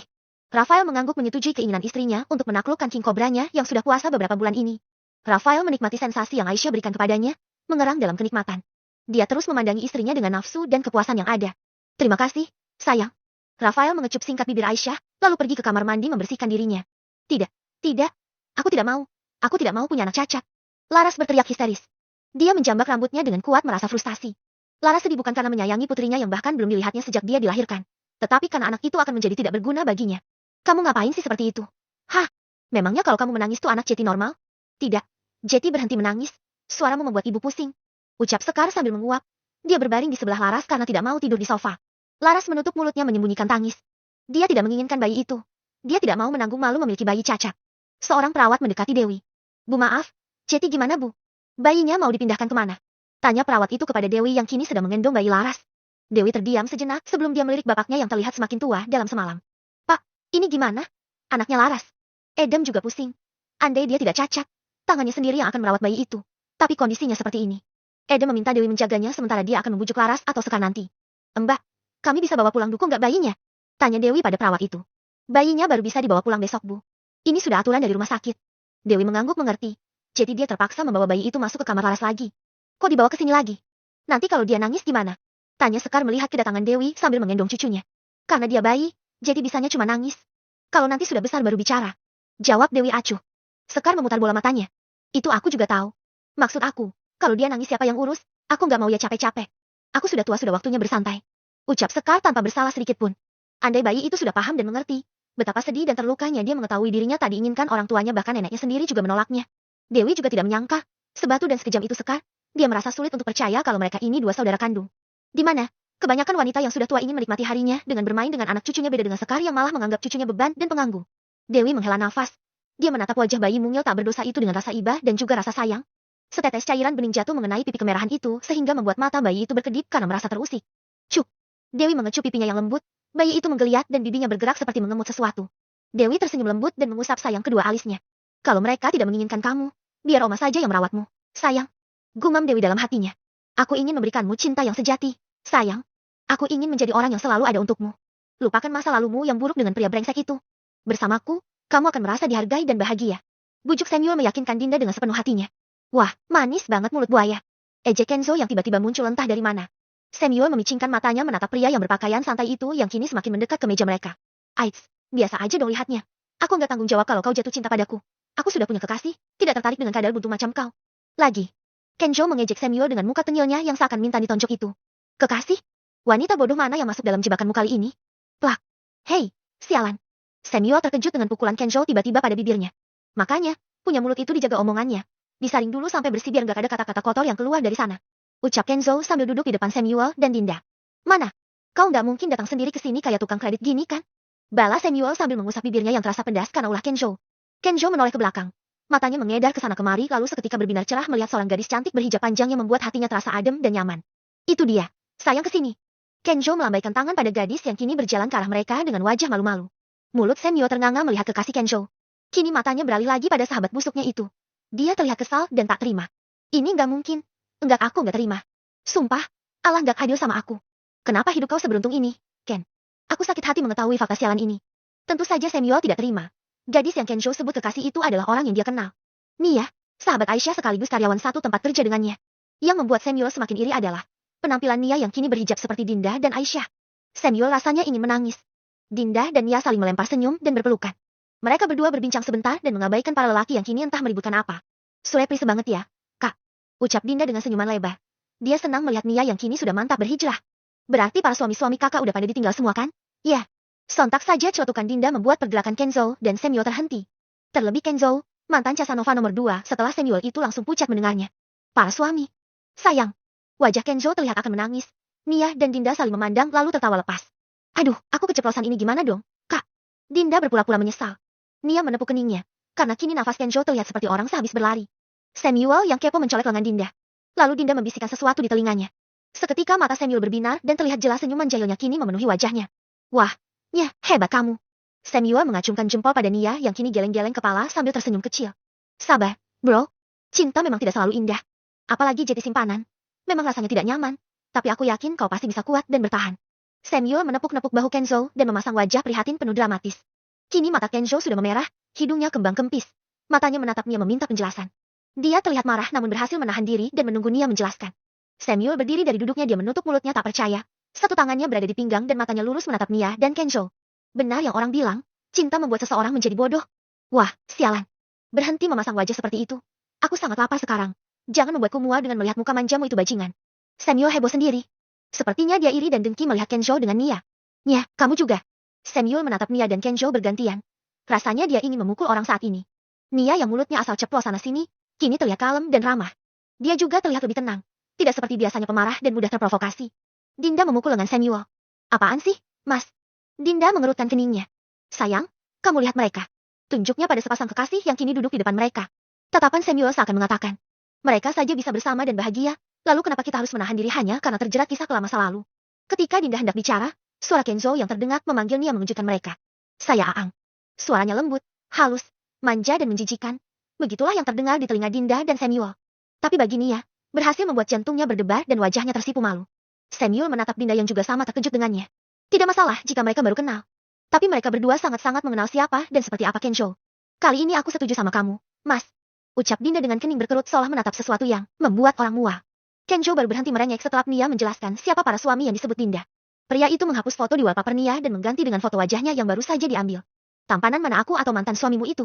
Tanya Kenzo yang sepertinya suka sekali mencari penyakit. Ini sekelas Lee Dong-wook loh. Sayang, kamu jawab dong. Kenzo mendesak Nia yang terlihat frustasi. Kamu yakin ingin tahu? Kenyataan itu menyakitkan loh, Mas. Tak tahan lagi, Samuel dan Dinda yang masih tertarik dengan tontonan ini tertawa sambil menutup mulutnya. Berhubung sedang di tempat umum, jadi mereka berusaha agar kebahagiaan mereka tidak mengganggu orang lain. Nyesel, sumpah nyesel banget aku ketemu kalian berdua. Kesalnya menunjuk Samuel dan Dinda yang sedari tadi tak hentinya mengoloknya. Idih, justru kami yang sial ketemu sama buaya yang bertransformasi jadi cicak kayak kau itu. Balas Samuel. Kembali Dinda dan Samuel tertawa, melihat Nia yang juga ikut menertawakannya. Kenzo memasang wajah cemberut yang membuat ketiga orang itu semakin mengejeknya. Bab ke-97. Kamu yakin dengan keputusanmu? Laras. Ibu nggak mau ya nanti kamu menyesal dan malah nuduh ibu. Kenapa aku harus ragu, Bu? Anak itu cacat. Ayahnya juga nggak mungkin ngurusin dia, kan? Aku juga nggak mungkin merawatnya, uang dari mana? Emang ibu mau? Ibu ini sudah tua. Harusnya kamu yang ngurus ibu. Malah ibu yang disuruh merawat anak kamu. Yang benar saja. Ya, makanya nggak usah tanya-tanya lagi. Tidak perlu banyak pertimbangan. Laras sudah memutuskan untuk membuang anaknya ke panti asuhan. Lagi pula, setelah dia sehat dan wajahnya sembuh nanti, dia juga harus memikirkan masa depannya. Anak itu merupakan kesalahan terbesar dalam hidupnya. Tahu begini dulu mending dia mengandung anak Bima. Masih ada mertua yang bisa dia peras. Lah, Rama. Anak sama ayah sama-sama penghuni penjara. Dewi yang masuk bersama bayinya Laras langsung memberikan anak itu padanya. Susuin dulu, keras. Kayaknya dia haus. Apaan sih tante? Kalau Payu dan Pat aku kendor gimana? Laras bergidik ngeri. Tidak terbayang anak itu bergelantungan dengannya. Oi, oi. Bayi kecil itu menangis. Sepertinya dia merasakan penolakan sang ibu. Astagfirullah, Laras. Ibu macam apa kamu ini? Ini anak kamu sendiri. Di mana hati nurani kamu? Setidaknya kamu susuin dia sampai dia umur 6 bulan. Jelas Dewi yang gak habis pikir dengan keponakannya itu. Dewi mendekap bayi kecil yang menangis itu ke dalam pelukannya. Mencoba menenangkannya agar berhenti menangis. Sekar tak ingin ikut campur, dia duduk membisu di atas ranjang sambil memainkan ponselnya. Dewi duduk di sofa memijit keningnya pelan. Kalian berdua bukan manusia. Aku sekarang ragu kita punya hubungan darah. Perkataan Dewi jelas memancing emosi Sekar. Dia menegakkan kepalanya dan melotot ke arah Dewi. Sepertinya matamu buta. Mbak, kalau merasa kasihan suruh Ais saja yang susuin. Dia kan baru melahirkan juga. Apa? Ais melahirkan? Laras terkejut. Dia melihat Sekar juga melirik Dewi yang terdiam. Dewi hanya bisa menghela nafas. Dia meletakkan bayi itu di box bayi di samping berangkar Laras. Ih, tante mau kemana? Anak ini jangan ditinggal dong. Kau tegur Laras menghentikan Dewi yang hendak keluar.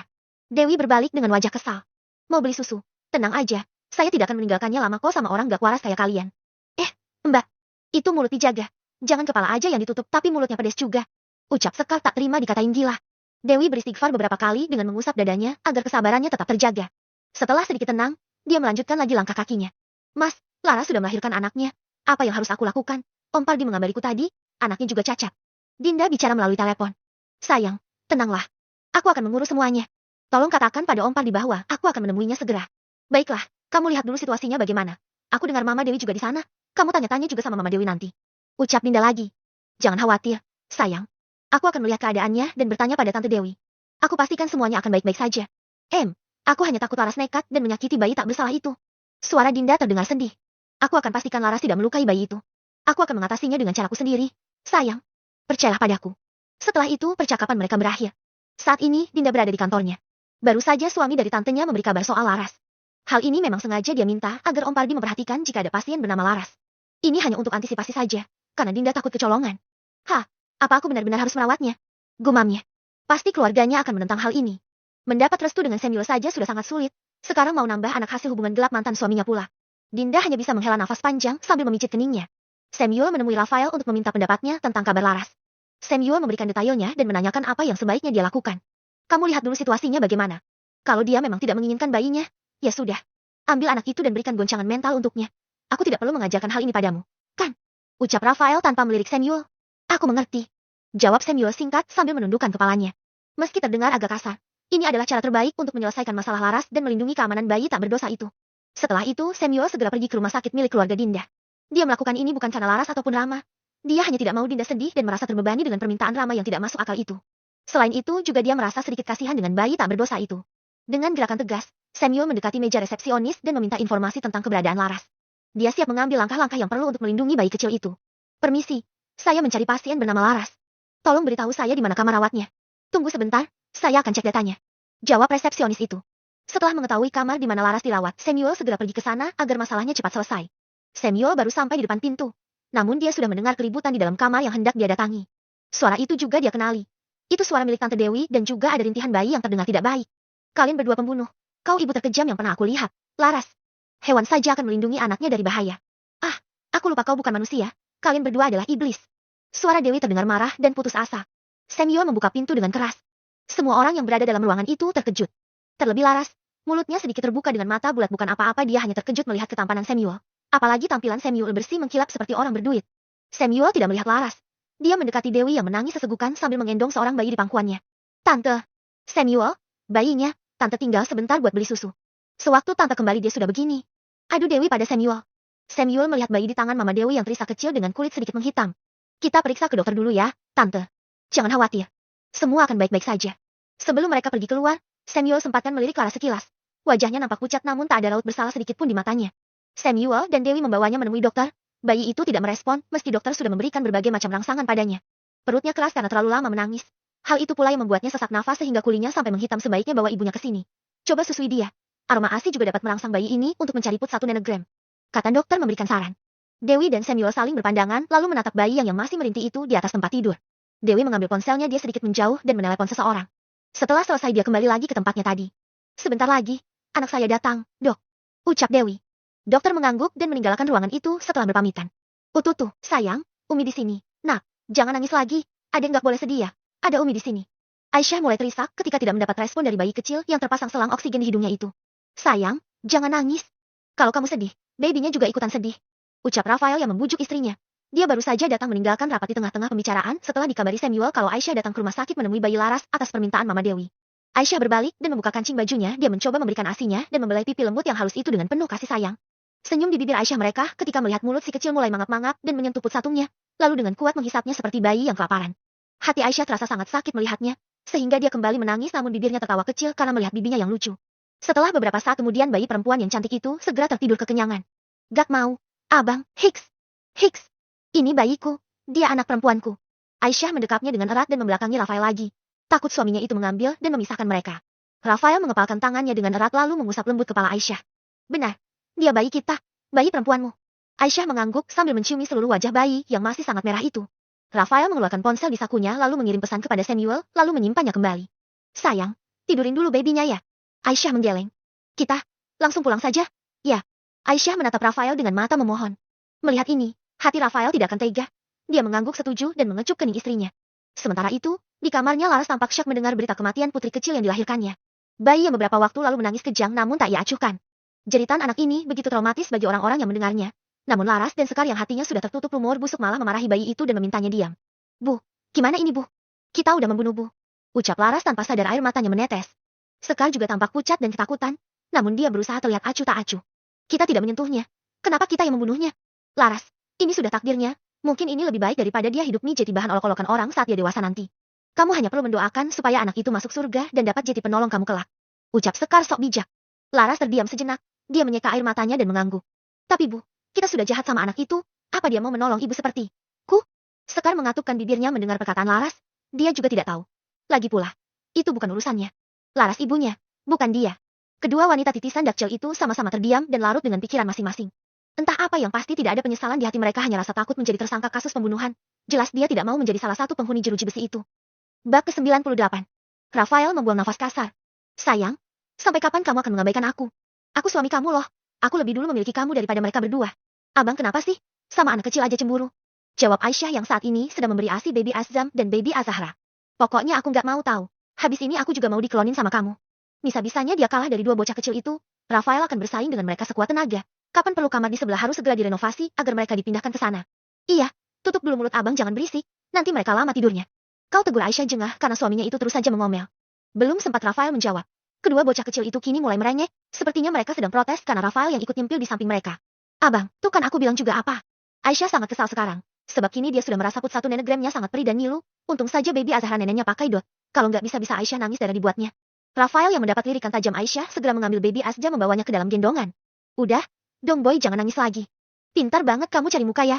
Kamu mau ambil perhatian Umi semuanya? Iya, enak aja. Itu istri Dedi ya. Awas aja kamu berani.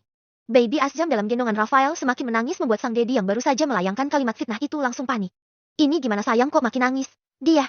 Rafael menyerahkannya kepada Aisyah yang sekarang sedang menenangkan Azahra. Taruh sini, bang. Pinta Aisyah yang kembali membuka kancing bajunya dan mengeluarkan ASI sebelah kanan. Abang gendong Ara dulu. Dalam gendongan Rafael Azahra langsung terdiam. Mata bayi kecil yang cantik itu berkedip-kedip dan bibir mungilnya bergerak seolah sedang menghisap satu nenegram. Mata Rafael terpana melihat pemandangan itu, ada sedikit getaran di hatinya. Tapi entahlah dia juga tidak tahu perasaan apa yang sedang dihadapi terhadap bayi dalam pelukannya ini. Aisyah melirik suaminya yang masih menatap Azahra. Aisyah tersenyum tipis dan merasa lega karena sepertinya Rafael mulai terikat dengan anak perempuan mereka. Tidak, tidak. Pergi, pergi. Bukan aku yang membunuhmu. Bukan aku. Huhu. Laras berteriak ketakutan karena sejak matahari tenggelam dia terus mendengar suara bayi menangis. Sekarang dia sudah berada di kamar toko tempat mereka tinggal. Laras tidur di kamar sementara Sekar dan Edem yang ikut pulang tidur di luar beralaskan tikar. Ruangan yang tak begitu luas itu kini sudah bersih karena semua barang-barang yang tak terpakai mereka jual termasuk rak-rak dan lemari pendingin. Pak, itu Laras kenapa teriak-teriak? Tanya Sekar kepada bapaknya yang sejak mereka tiba di toko pria tua itu terus bengong seperti orang bodoh. Sekar yang tidak mendapat jawaban dari Edem berdecak kesal lantas ia bangkit dan berjalan menuju kamar. Tok, tok, tok. Laras, Laras. Kamu kenapa? Panggil Sekar. Namun tidak terdengar sahutan dari anaknya itu. Justru suara tangisan dan teriakan Laras semakin keras terdengar. Sekar membuka paksa pintu, dan begitu dia masuk mata Sekar terbelalak melihat keadaan kamar yang berantakan. Selimut dan spray sudah tidak lagi di tempatannya. Sementara Laras meringkuk di sudut ruangan dengan rambut panjangnya yang berantakan. Sekar mendekati Laras dengan dahi berkerut. Hei, Laras, kamu kenapa? Mendengar suara ibunya, tangan Laras yang tadi menutup telinga ia lepaskan. Bu, ibu, anak itu datang. Dia datang, Bu. Laras histeris dia menarik-narik tangan Sekar, membuat wanita yang kerutan wajahnya semakin jelas itu menampiknya kasar. Kamu ini bicara apa? Sih, anak siapa yang datang? Tanyanya berkacak pinggang dengan mata lebar membulat. Dia, Bu. Si cacat itu datang ke sini. Ibu tidak dengar suaranya tadi menangis kenceng banget. Laras menggapai tangan Sekar dan berdiri. Dia merapatkan tubuhnya pada Sekar karena merasa takut. Namun, sang ibu menolaknya dengan mendorongnya hingga mundur beberapa langkah ke belakang. Kamu sudah gila ya? Anakmu itu sudah meninggal. Mana ada dia datang menangis ke sini? Sanggah Sekar yang tak percaya dengan ocehan tak masuk akal Laras. Ibu. Laras menangis sedih. Dulu ibunya jelas-jelas sayang padanya. Tapi entah kenapa sekarang wanita yang melahirkannya itu berubah bahkan tak sudi dia sentuh lagi. Sudah. Nggak usah ngelantur kamu. Sekarang kamu beresin semuanya. Tunjuknya pada selimut, bantal dan spray yang berserakan. Tutup mata dan telingamu terus tidur. Enggak usah berisik. Awas kalau kamu teriak lagi. Sambungnya lalu segera pergi keluar kamar. Baru saja memejamkan mata, Sekar kembali mendengar teriakan Laras. Kali ini terdengar lebih keras dibanding tadi. Tuh, anak kenapa jadi gila begitu sih? Omelnya sambil mengambil bantal di kepala dan menutupkan ke telinganya. Pagi-pagi sekali Sekar terbangun karena hidungnya kini terasa sesak karena aroma yang menyengat dan juga bau pesing. Hok, bau apa ini? Sekar mengendus-endus mencoba mencari di mana sumber aroma tak sedap itu berasal. Seketika mata Sekar membola melihat tikar yang ditiduri Edem yang tampak basah dan di sanalah bau menyengat dan pesing itu semakin pekat tercium. Bapak ngompol. Ini kok bau kotoran juga? Sih. Sekar langsung berdiri dan membuka pintu lebar-lebar agar pertukaran udara berjalan lancar. Kalau tidak bisa mati berdiri dia menghirup bau busuk itu. Diajak pulang bukannya untuk malah buntung. Omelnya kesal, dia berkacak pinggang dan menatap Edem yang masih terbaring di lantai. Dia bingung bagaimana memindahkan bapaknya ke kursi roda. Jika diangkat dia pasti kena kotoran itu. Kalau tidak diangkat gimana dia mau membersihkannya? Bikin pusing aja. Mending aku suruh Dewi bawa balik bapak. Ucapnya kepada Edem yang masih diam. Tampaknya berita tentang rumahnya yang terjual menjadi pukulan berat baginya. Sehingga setelah dia mendengar cerita Sekar kemarin penyakit pria tua itu menjadi lebih parah. Kini mulutnya mulai miring dan hanya bisa bergumam seperti orang kumur-kumur. Tangannya yang kemarin masih bisa bergerak kini lemas total mati rasa. Air mata Edem berlinangan, sangat menyedihkan dan membuat orang kasihan melihatnya. Tapi tidak dengan Sekar, dia justru kesal karena menganggap Edem menambah kesulitan hidupnya. Sekar yang kesal melihat Edem yang terdiam segera pergi mencari Laras meminta bantuan pada anak itu untuk memindahkan Edem ke kursi roda. Laras, kamu udah bangun belum? Sekar membuka pintu namun tidak mendapati Laras di atas ranjang, dan kamar masih berantakan seperti semalam. Kemana tuh anak? Gumamnya, ketika dia hendak berbalik keluar pintu. Samar-samar dia mendengar suara-suara dalam lemari di samping ranjang. Sekar kembali masuk dan berjalan perlahan mendekati lemari. Gak mungkin kan tuh anak dalam sini? Katanya sambil membuka pintu lemari dan... Laras. Sekar menutup mulutnya, ia syak melihat kondisi Laras yang persis seperti orang gila. Rambutnya berantakan, lingkaran hitam di matanya, serta matanya merah basah seperti habis menangis dengan bibir terus menggumamkan kata-kata yang tidak jelas. Ya, Allah. Apa yang terjadi di sini? Di luar bapaknya belum selesai diurus, sekarang Laras juga begini. Sekar merasa hidupnya sangat sial. Wanita itu berjalan mundur. Dia memanggil Laras beberapa kali namun dia nggak meresponnya sama sekali. Meski matanya terbuka, tapi dia seolah tak mendengar panggilan Sekar. Ada apa ini? Apa yang salah? Sekar rasanya mau menangis meratapi nasibnya yang makin hari bukannya membaik malah semakin menyedihkan. Seorang pria tampan yang rupawan dengan setelan jas rapi berwarna abu muda masuk ke dalam sebuah ruangan kerja membawa map berwarna merah. Di belakangnya mengikuti seorang pria berbadan kekar dengan perawakan yang kasar dan menyeramkan. Pria itu masuk setelah mengetuk pintu. Di dalam sana seorang pria yang tak kalah tampannya tengah duduk di kursi kebesarannya dengan pose yang akan membuat para gadis berteriak histeris jika melihatnya. Bagaimana tidak, di sana Rafael, memakai kemeja hitam lengan panjang yang digulung hingga siku. Satu tangannya berada di dagu hingga pipi dan satu lainnya memegang pulpen yang diketuk-ketuk pelan di atas meja. Matanya tertuju ke depan dengan sorot mata tajam. Sebelah alis tebal dan hitamnya menukik ke atas menambah kesan bad boy makin melekat dengan penampilannya. Dia datang ingin melapor. Ucap Samuel dengan hidung kembang kempis. Dia kesal karena merasa Rafael sedang tebar pesona dan sedang berpura-pura tampan. Rafael tidak menjawab, hanya matanya yang berputar menatap pria kekar di belakang Samuel. Duduk saja. Tawar Samuel yang kini duduk di sofa panjang. Pria itu menolak. Di sini saja tuan. Jawabnya gugup. Rafael mengubah posisi tangannya menjadi menopang dagu keduanya. Ia menatap pria yang kini masih terdiam. Samuel menghela nafas panjang. Hei, dia mau laporan, bukan datang untuk kau interogasi. Turunkan pandanganmu sedikit, jangan membuatnya bisu karena ketakutan. Katakan. Suara berat dan serak itu mengejutkan si pria kekar, hingga diam-diam meneguk ludahnya dengan susah payah. Pria itu membuka mulutnya dan berkata, target masuk ke dalam jebakan. Semalaman dia tidak tidur dan terus berteriak. Tapi, lanjutkan. Penyakit kakek tua itu sepertinya semakin parah. Kami mendengar keributan pagi ini. Ternyata dia buang kotoran dalam celana. Wanita tua yang satunya marah-marah. Wanita tua? Samuel yang bertanya. Seingatnya istri pria tua itu sudah tidak ada. Itu ibunya saudara Nyonya Muda. Jawabnya. Oh, kenapa dia marah? Bukannya dia yang meminta agar bapaknya pulang? Tanya Samuel lagi. Mungkin karena dia tidak berguna. Lagi pula dia sekarang lumpuh total, sama sekali tidak bisa bicara lagi. Jelas pria itu lagi. Samuel mengangguk-angguk mengerti lalu menoleh pada Rafael menunggu tanggapannya. Namun, yang Samuel lihat saat ini adalah Rafael yang tersenyum menatap ponselnya. Apa yang kau lihat sampai senyumanmu membuat matahari minder? Samuel mencoba mengintip, namun Rafael segera mematikan ponselnya lalu menyimpan ke dalam saku jasnya. Kau kurang kerjaan? Aku sedang bekerja sekarang. Kau yang kurang kerjaan. Balas Samuel sengit. Main ponsel mulu mentang-mentang bos. Sambungnya dalam hati. Ada lagi? Samuel dan pria kekar itu saling menatap. Kepada siapa pertanyaan itu ia layangkan. Kau. Tunjuk Rafael pada pria kekar itu. Dan dengan cepat dia menggelengkan kepala. Rafael mengibaskan tangan menyuruhnya pergi. Secepat kilat pria itu memberi hormat lalu segera menghilang dari sana. Hai, kurangilah kejahatanmu itu. Kau sudah punya anak, sisakan juga untuknya, jangan ambil semua. Jati manusia itu tidak boleh serakah.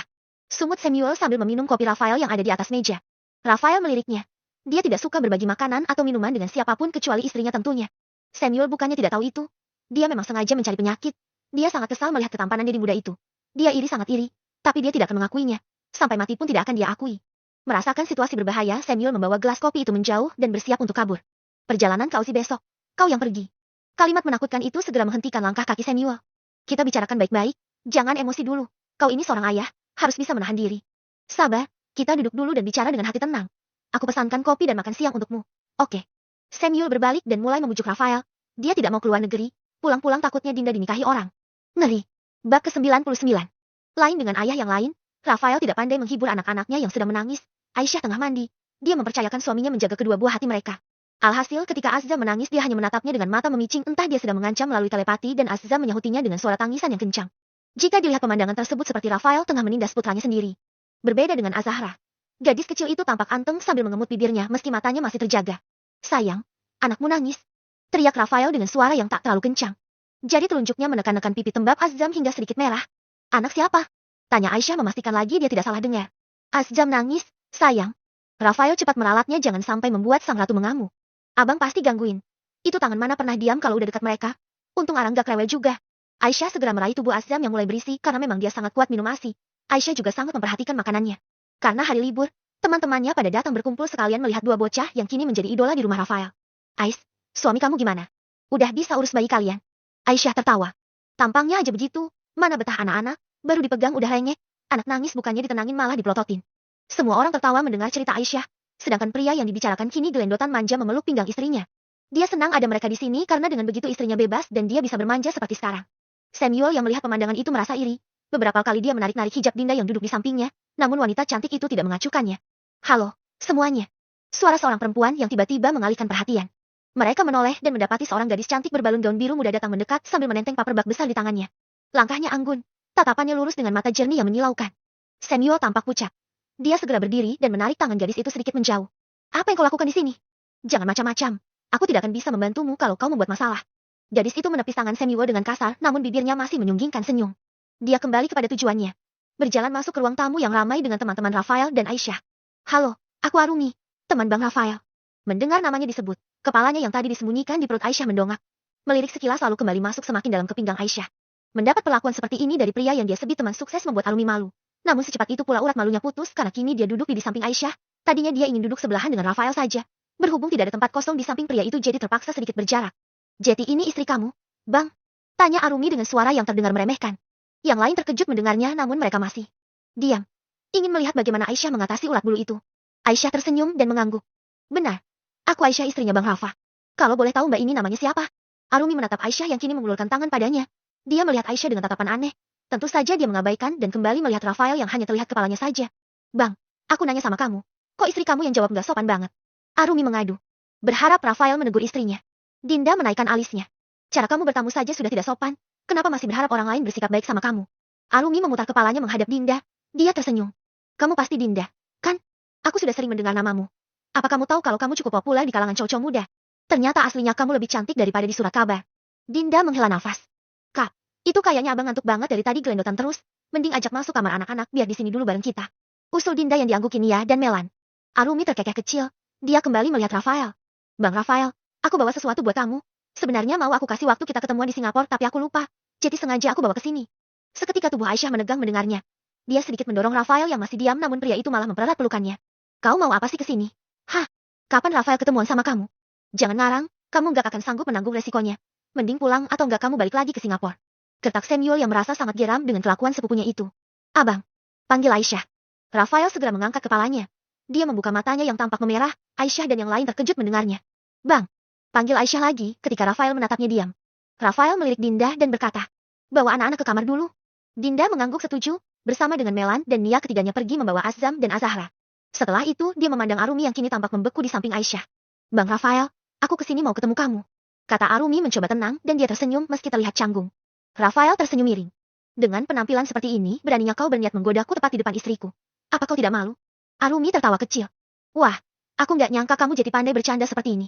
Kalian ketemuan di Singapura waktu itu? Tanya Aisyah pada suaminya. Arumi mengangguk membenarkan tapi Aisyah tak melihatnya, dia hanya menatap Rafael yang rahangnya kini mengeras. Sayang, kamu bisa masuk kamar dulu. Aku nggak mau kamu melihat aku yang seperti ini. Ada yang mau aku omongin dengan wanita itu sebentar. Aisyah merasa sedih, tapi dia segera beranjak berlari masuk kamar tanpa kata sedikit pun. Melihat ini Arumi merasa senang. Ada kesombongan di matanya karena merasa dirinya penting untuk pria tampan yang mencuri hatinya itu. Bang! Sip! Tangan Rafael hinggap di leher Arumi hingga gadis itu terkejut dan melotot. Ketika Rafael mencengkram lebih kuat lidah Arumi terjulur, dia menepuk-nepuk tangan Rafael berharap pria itu melepaskannya. Jangan memanggilku seperti itu, kau tidak pantas. Desis Rafael dengan suara dingin. Samuel membuang muka karena tidak sanggup melihatnya. Bagaimanapun juga Arumi masih saudaranya. Tapi dia juga tak berniat menghentikan Rafael. Huk! Arumi hendak berbicara namun suaranya tidak keluar. Kini wajahnya memutih hampir kehabisan nafas. Samuel menyadarinya dan segera mengingatkan. Dia bisa mati jika kau terus mencekiknya. Rafael diam saja. Rahangnya semakin keras. Sekali lagi kau membuat istriku sedih. Aku pastikan lidahmu itu tercabut dari tempatnya. Rafael kemudian melemparnya hingga jatuh di lantai dengan sangat keras. Arumi meraup oksigen sebanyak mungkin namun tak lama matanya terpejam dan tak sadarkan diri. Samuel segera mengambilnya dan membawanya pergi dari hadapan Rafael. Ia menyugar rambutnya ke belakang lalu menarik nafas dalam-dalam dan melepaskan perlahan. Sayang, panggil Rafael ketika ia masuk membuka pintu kamar. Aisyah yang terbaring di atas ranjang tak menjawab, dia membelakangi Rafael. Rafael tersenyum lembut melihat wajah Aisyah yang cemberut. Kamu lucu sekali, sayang. Aku sangat beruntung bisa memilikimu. Bisiknya dengan penuh kasih sayang. Aisyah mencibir dan melipat bibirnya dengan wajah tak percaya. Rafael mencubit pelan bibir tipis Aisyah karena merasa gemas. Jangan cemburu lagi, ya. Semenjak kita menikah sampai hari ini dan seterusnya di masa depan, hanya kamu satu-satunya yang ada di hatiku. Ujarnya dengan lembut, sambil mencium bibir mungil istrinya dengan penuh rasa sayang. Aku tahu kok. Buktinya kamu manjat terus sama aku. Di rumah kayak kucing di luar jeti singa. Ucap Aisyah bangga karena di antara banyaknya perempuan yang ingin mendekati suaminya, dialah pemenangnya. Rafael tersenyum nakal. Begitu ya? Jeti apa sayang menyukainya? Baguslah, aku lebih suka jeti kucing di depanmu. Ujarnya sambil mencolek lembut hidung Aisyah. Aisyah tersenyum malu-malu dengan tangan membelai tato di leher suaminya. Abang, kapan ini hilangnya? Kalau buat seni jangan yang permanen. Ini nggak boleh loh. Aku nggak mau nanti anak-anak lihat dan meniru. Rafael terdiam sejenak. Matanya menatap langit-langit kamar seolah sedang berpikir. Tatonya bisa saja dihilangkan. Tapi nanti ada bekasnya. Sayang. Jawab Rafael setelah berpikir sebentar. Sakit enggak? Rafael mengangguk. Sakit. Tapi karena kamu nggak suka. Aku nggak apa-apa kok. Waktu bikinnya juga sakit. Jadi nggak masalah juga. Aisyah mengeringit. Mukanya nggak suka. Abang, tapi jangan yang permanen. Gitu maksudnya. Rafael tertawa kecil. Terus kenapa nangis ini? Rafael mengusap sudut mata Aisyah yang beraya. Aisyah menggeleng tapi tangannya masih menyentuh leher Rafael. Pria itu membawa Aisyah ke dalam pelukannya. Temani aku tidur. Ya. Anak-anak gimana? Tanya Aisyah sambil mengusap dada bidang suaminya. Rafael membenamkan wajahnya di ceruk leher Aisyah. Biar sama Dinda dulu. Kita pacaran sebentar, kangen tidur pelukan gini. Aisyah tertawa lalu membalas pelukan suaminya. Dia merasa sedikit kasihan karena memang semenjak mereka memiliki anak jarang sekali ada kesempatan seperti sekarang. Bab ke-100. Di sebuah ruangan tertutup yang hanya memiliki satu ranjang di dalamnya, seorang wanita berambut panjang terbaring dengan tangan dan kaki terikat. Bola matanya merah dengan lingkaran mata hitam dan cekung. Kondisinya sangat memprihatinkan, entah sudah berapa lama dia tidak tidur. Karena setiap kali dia mulai menutup mata, suara tangisan bayi itu akan mulai terdengar di telinganya. Wanita yang terikat itu adalah Laras. Dia baru saja dibawa oleh warga ke rumah sakit jiwa karena mulai mengganggu mereka sampai ada yang merenggut nyawa. Laras terbaring dengan mulut yang terus bergumam. Jika didengarkan lebih dekat maka kata maaflah yang terdengar dari bibirnya. Kecantikan yang dulu dia banggakan kini telah pudar. Tubuhnya kurus, kulitnya juga kusam dan kering. Wajahnya yang terluka kini mengelupas meninggalkan bekas bercak putih seperti penyakit kulit. Sedangkan Sekar kini berada di pemakaman umum bersama Dewi dan Aisyah serta beberapa kerabat yang datang berkunjung. Edem yang dikebumikan di sana. Pria tua itu meninggal karena amukan Laras. Dia menarik Edem hingga terjungkir dari kursi roda dan kepalanya terbentur dengan lantai yang keras sehingga mengalami pendarahan di kepalanya. Didukung oleh penyakitnya. Benturan keras yang didapat Edem membuat nyawa tuanya tak dapat diselamatkan lagi. Sekar menatap tanah merah itu dengan pandangan kosong. Kini dia tinggal sendiri, tidak ada lagi tempat dia untuk bergantung hidup. Dari sudut matanya dia melihat Dewi menangis sesegukan di pelukan Aisyah kemudian kembali menatap tanah basah itu. Ma, sudah ya, kakek sudah tenang di sana.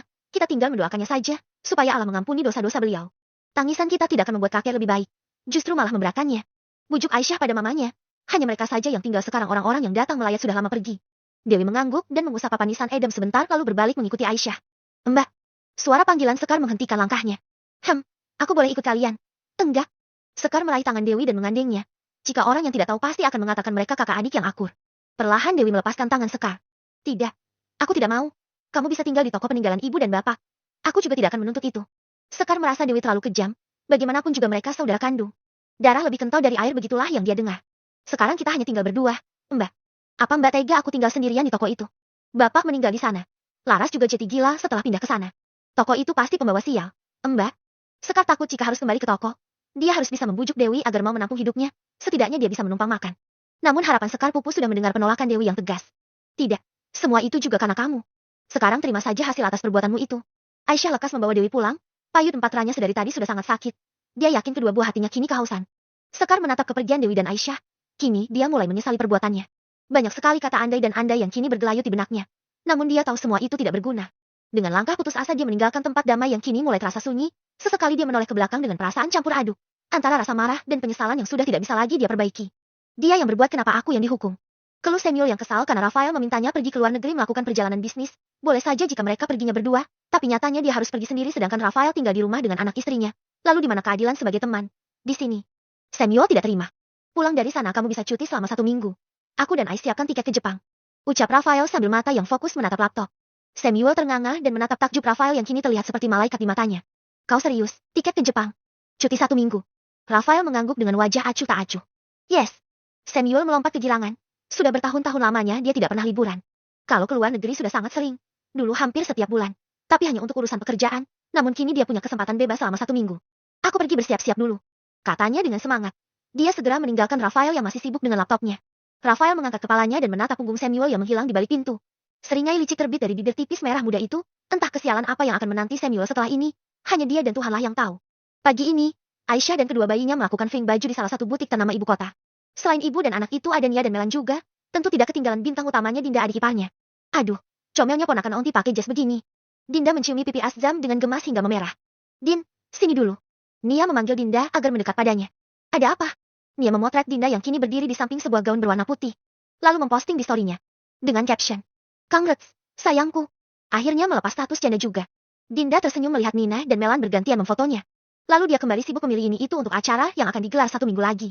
Sementara itu di negeri seberang dan jauh di sana, Samuel baru saja selesai melakukan pertemuan dengan salah satu kliennya, dan kini dia tengah melihat status story Nia, dan sekarang dia uring-uringan karena Dinda tidak mengangkat teleponnya sejak tadi.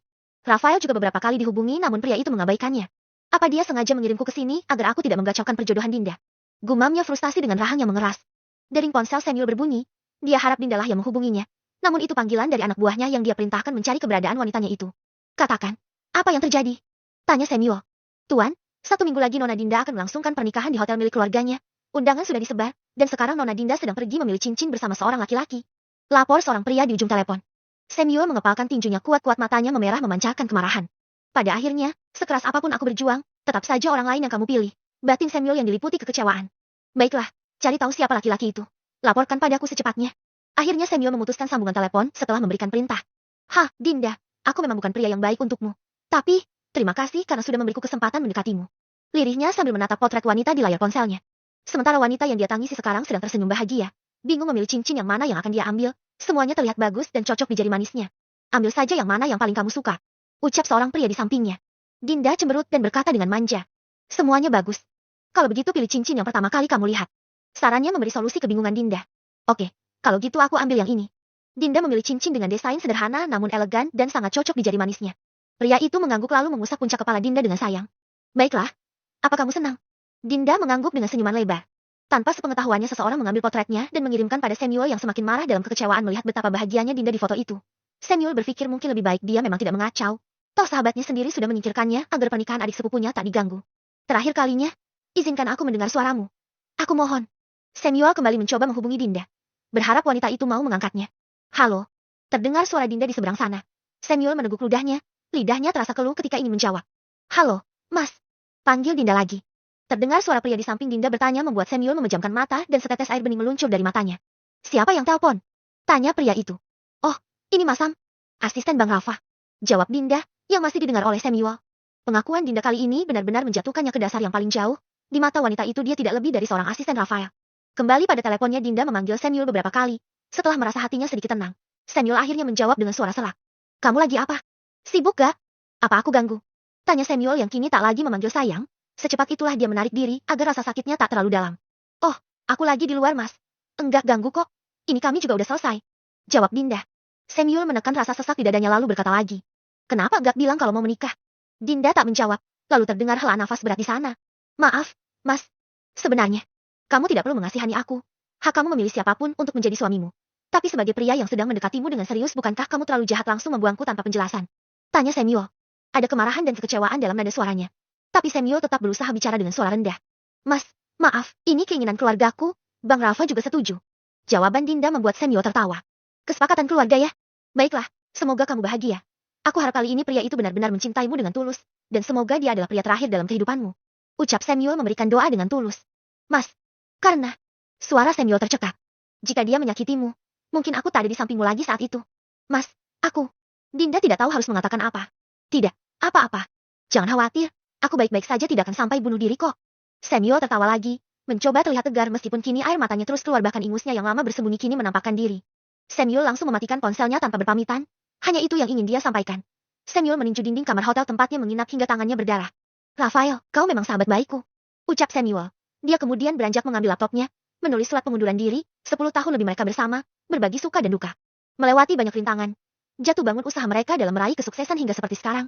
Dia rasa sudah cukup membalas kebaikannya selama ini. Meskipun dia merasa dikhianati, tapi nggak apa-apa. Dia memiliki masa lalu yang kelam. Mereka bersahabat. Tentu Rafael juga ingin adiknya mendapatkan suami yang bersih, dan yang pasti itu bukan dirinya.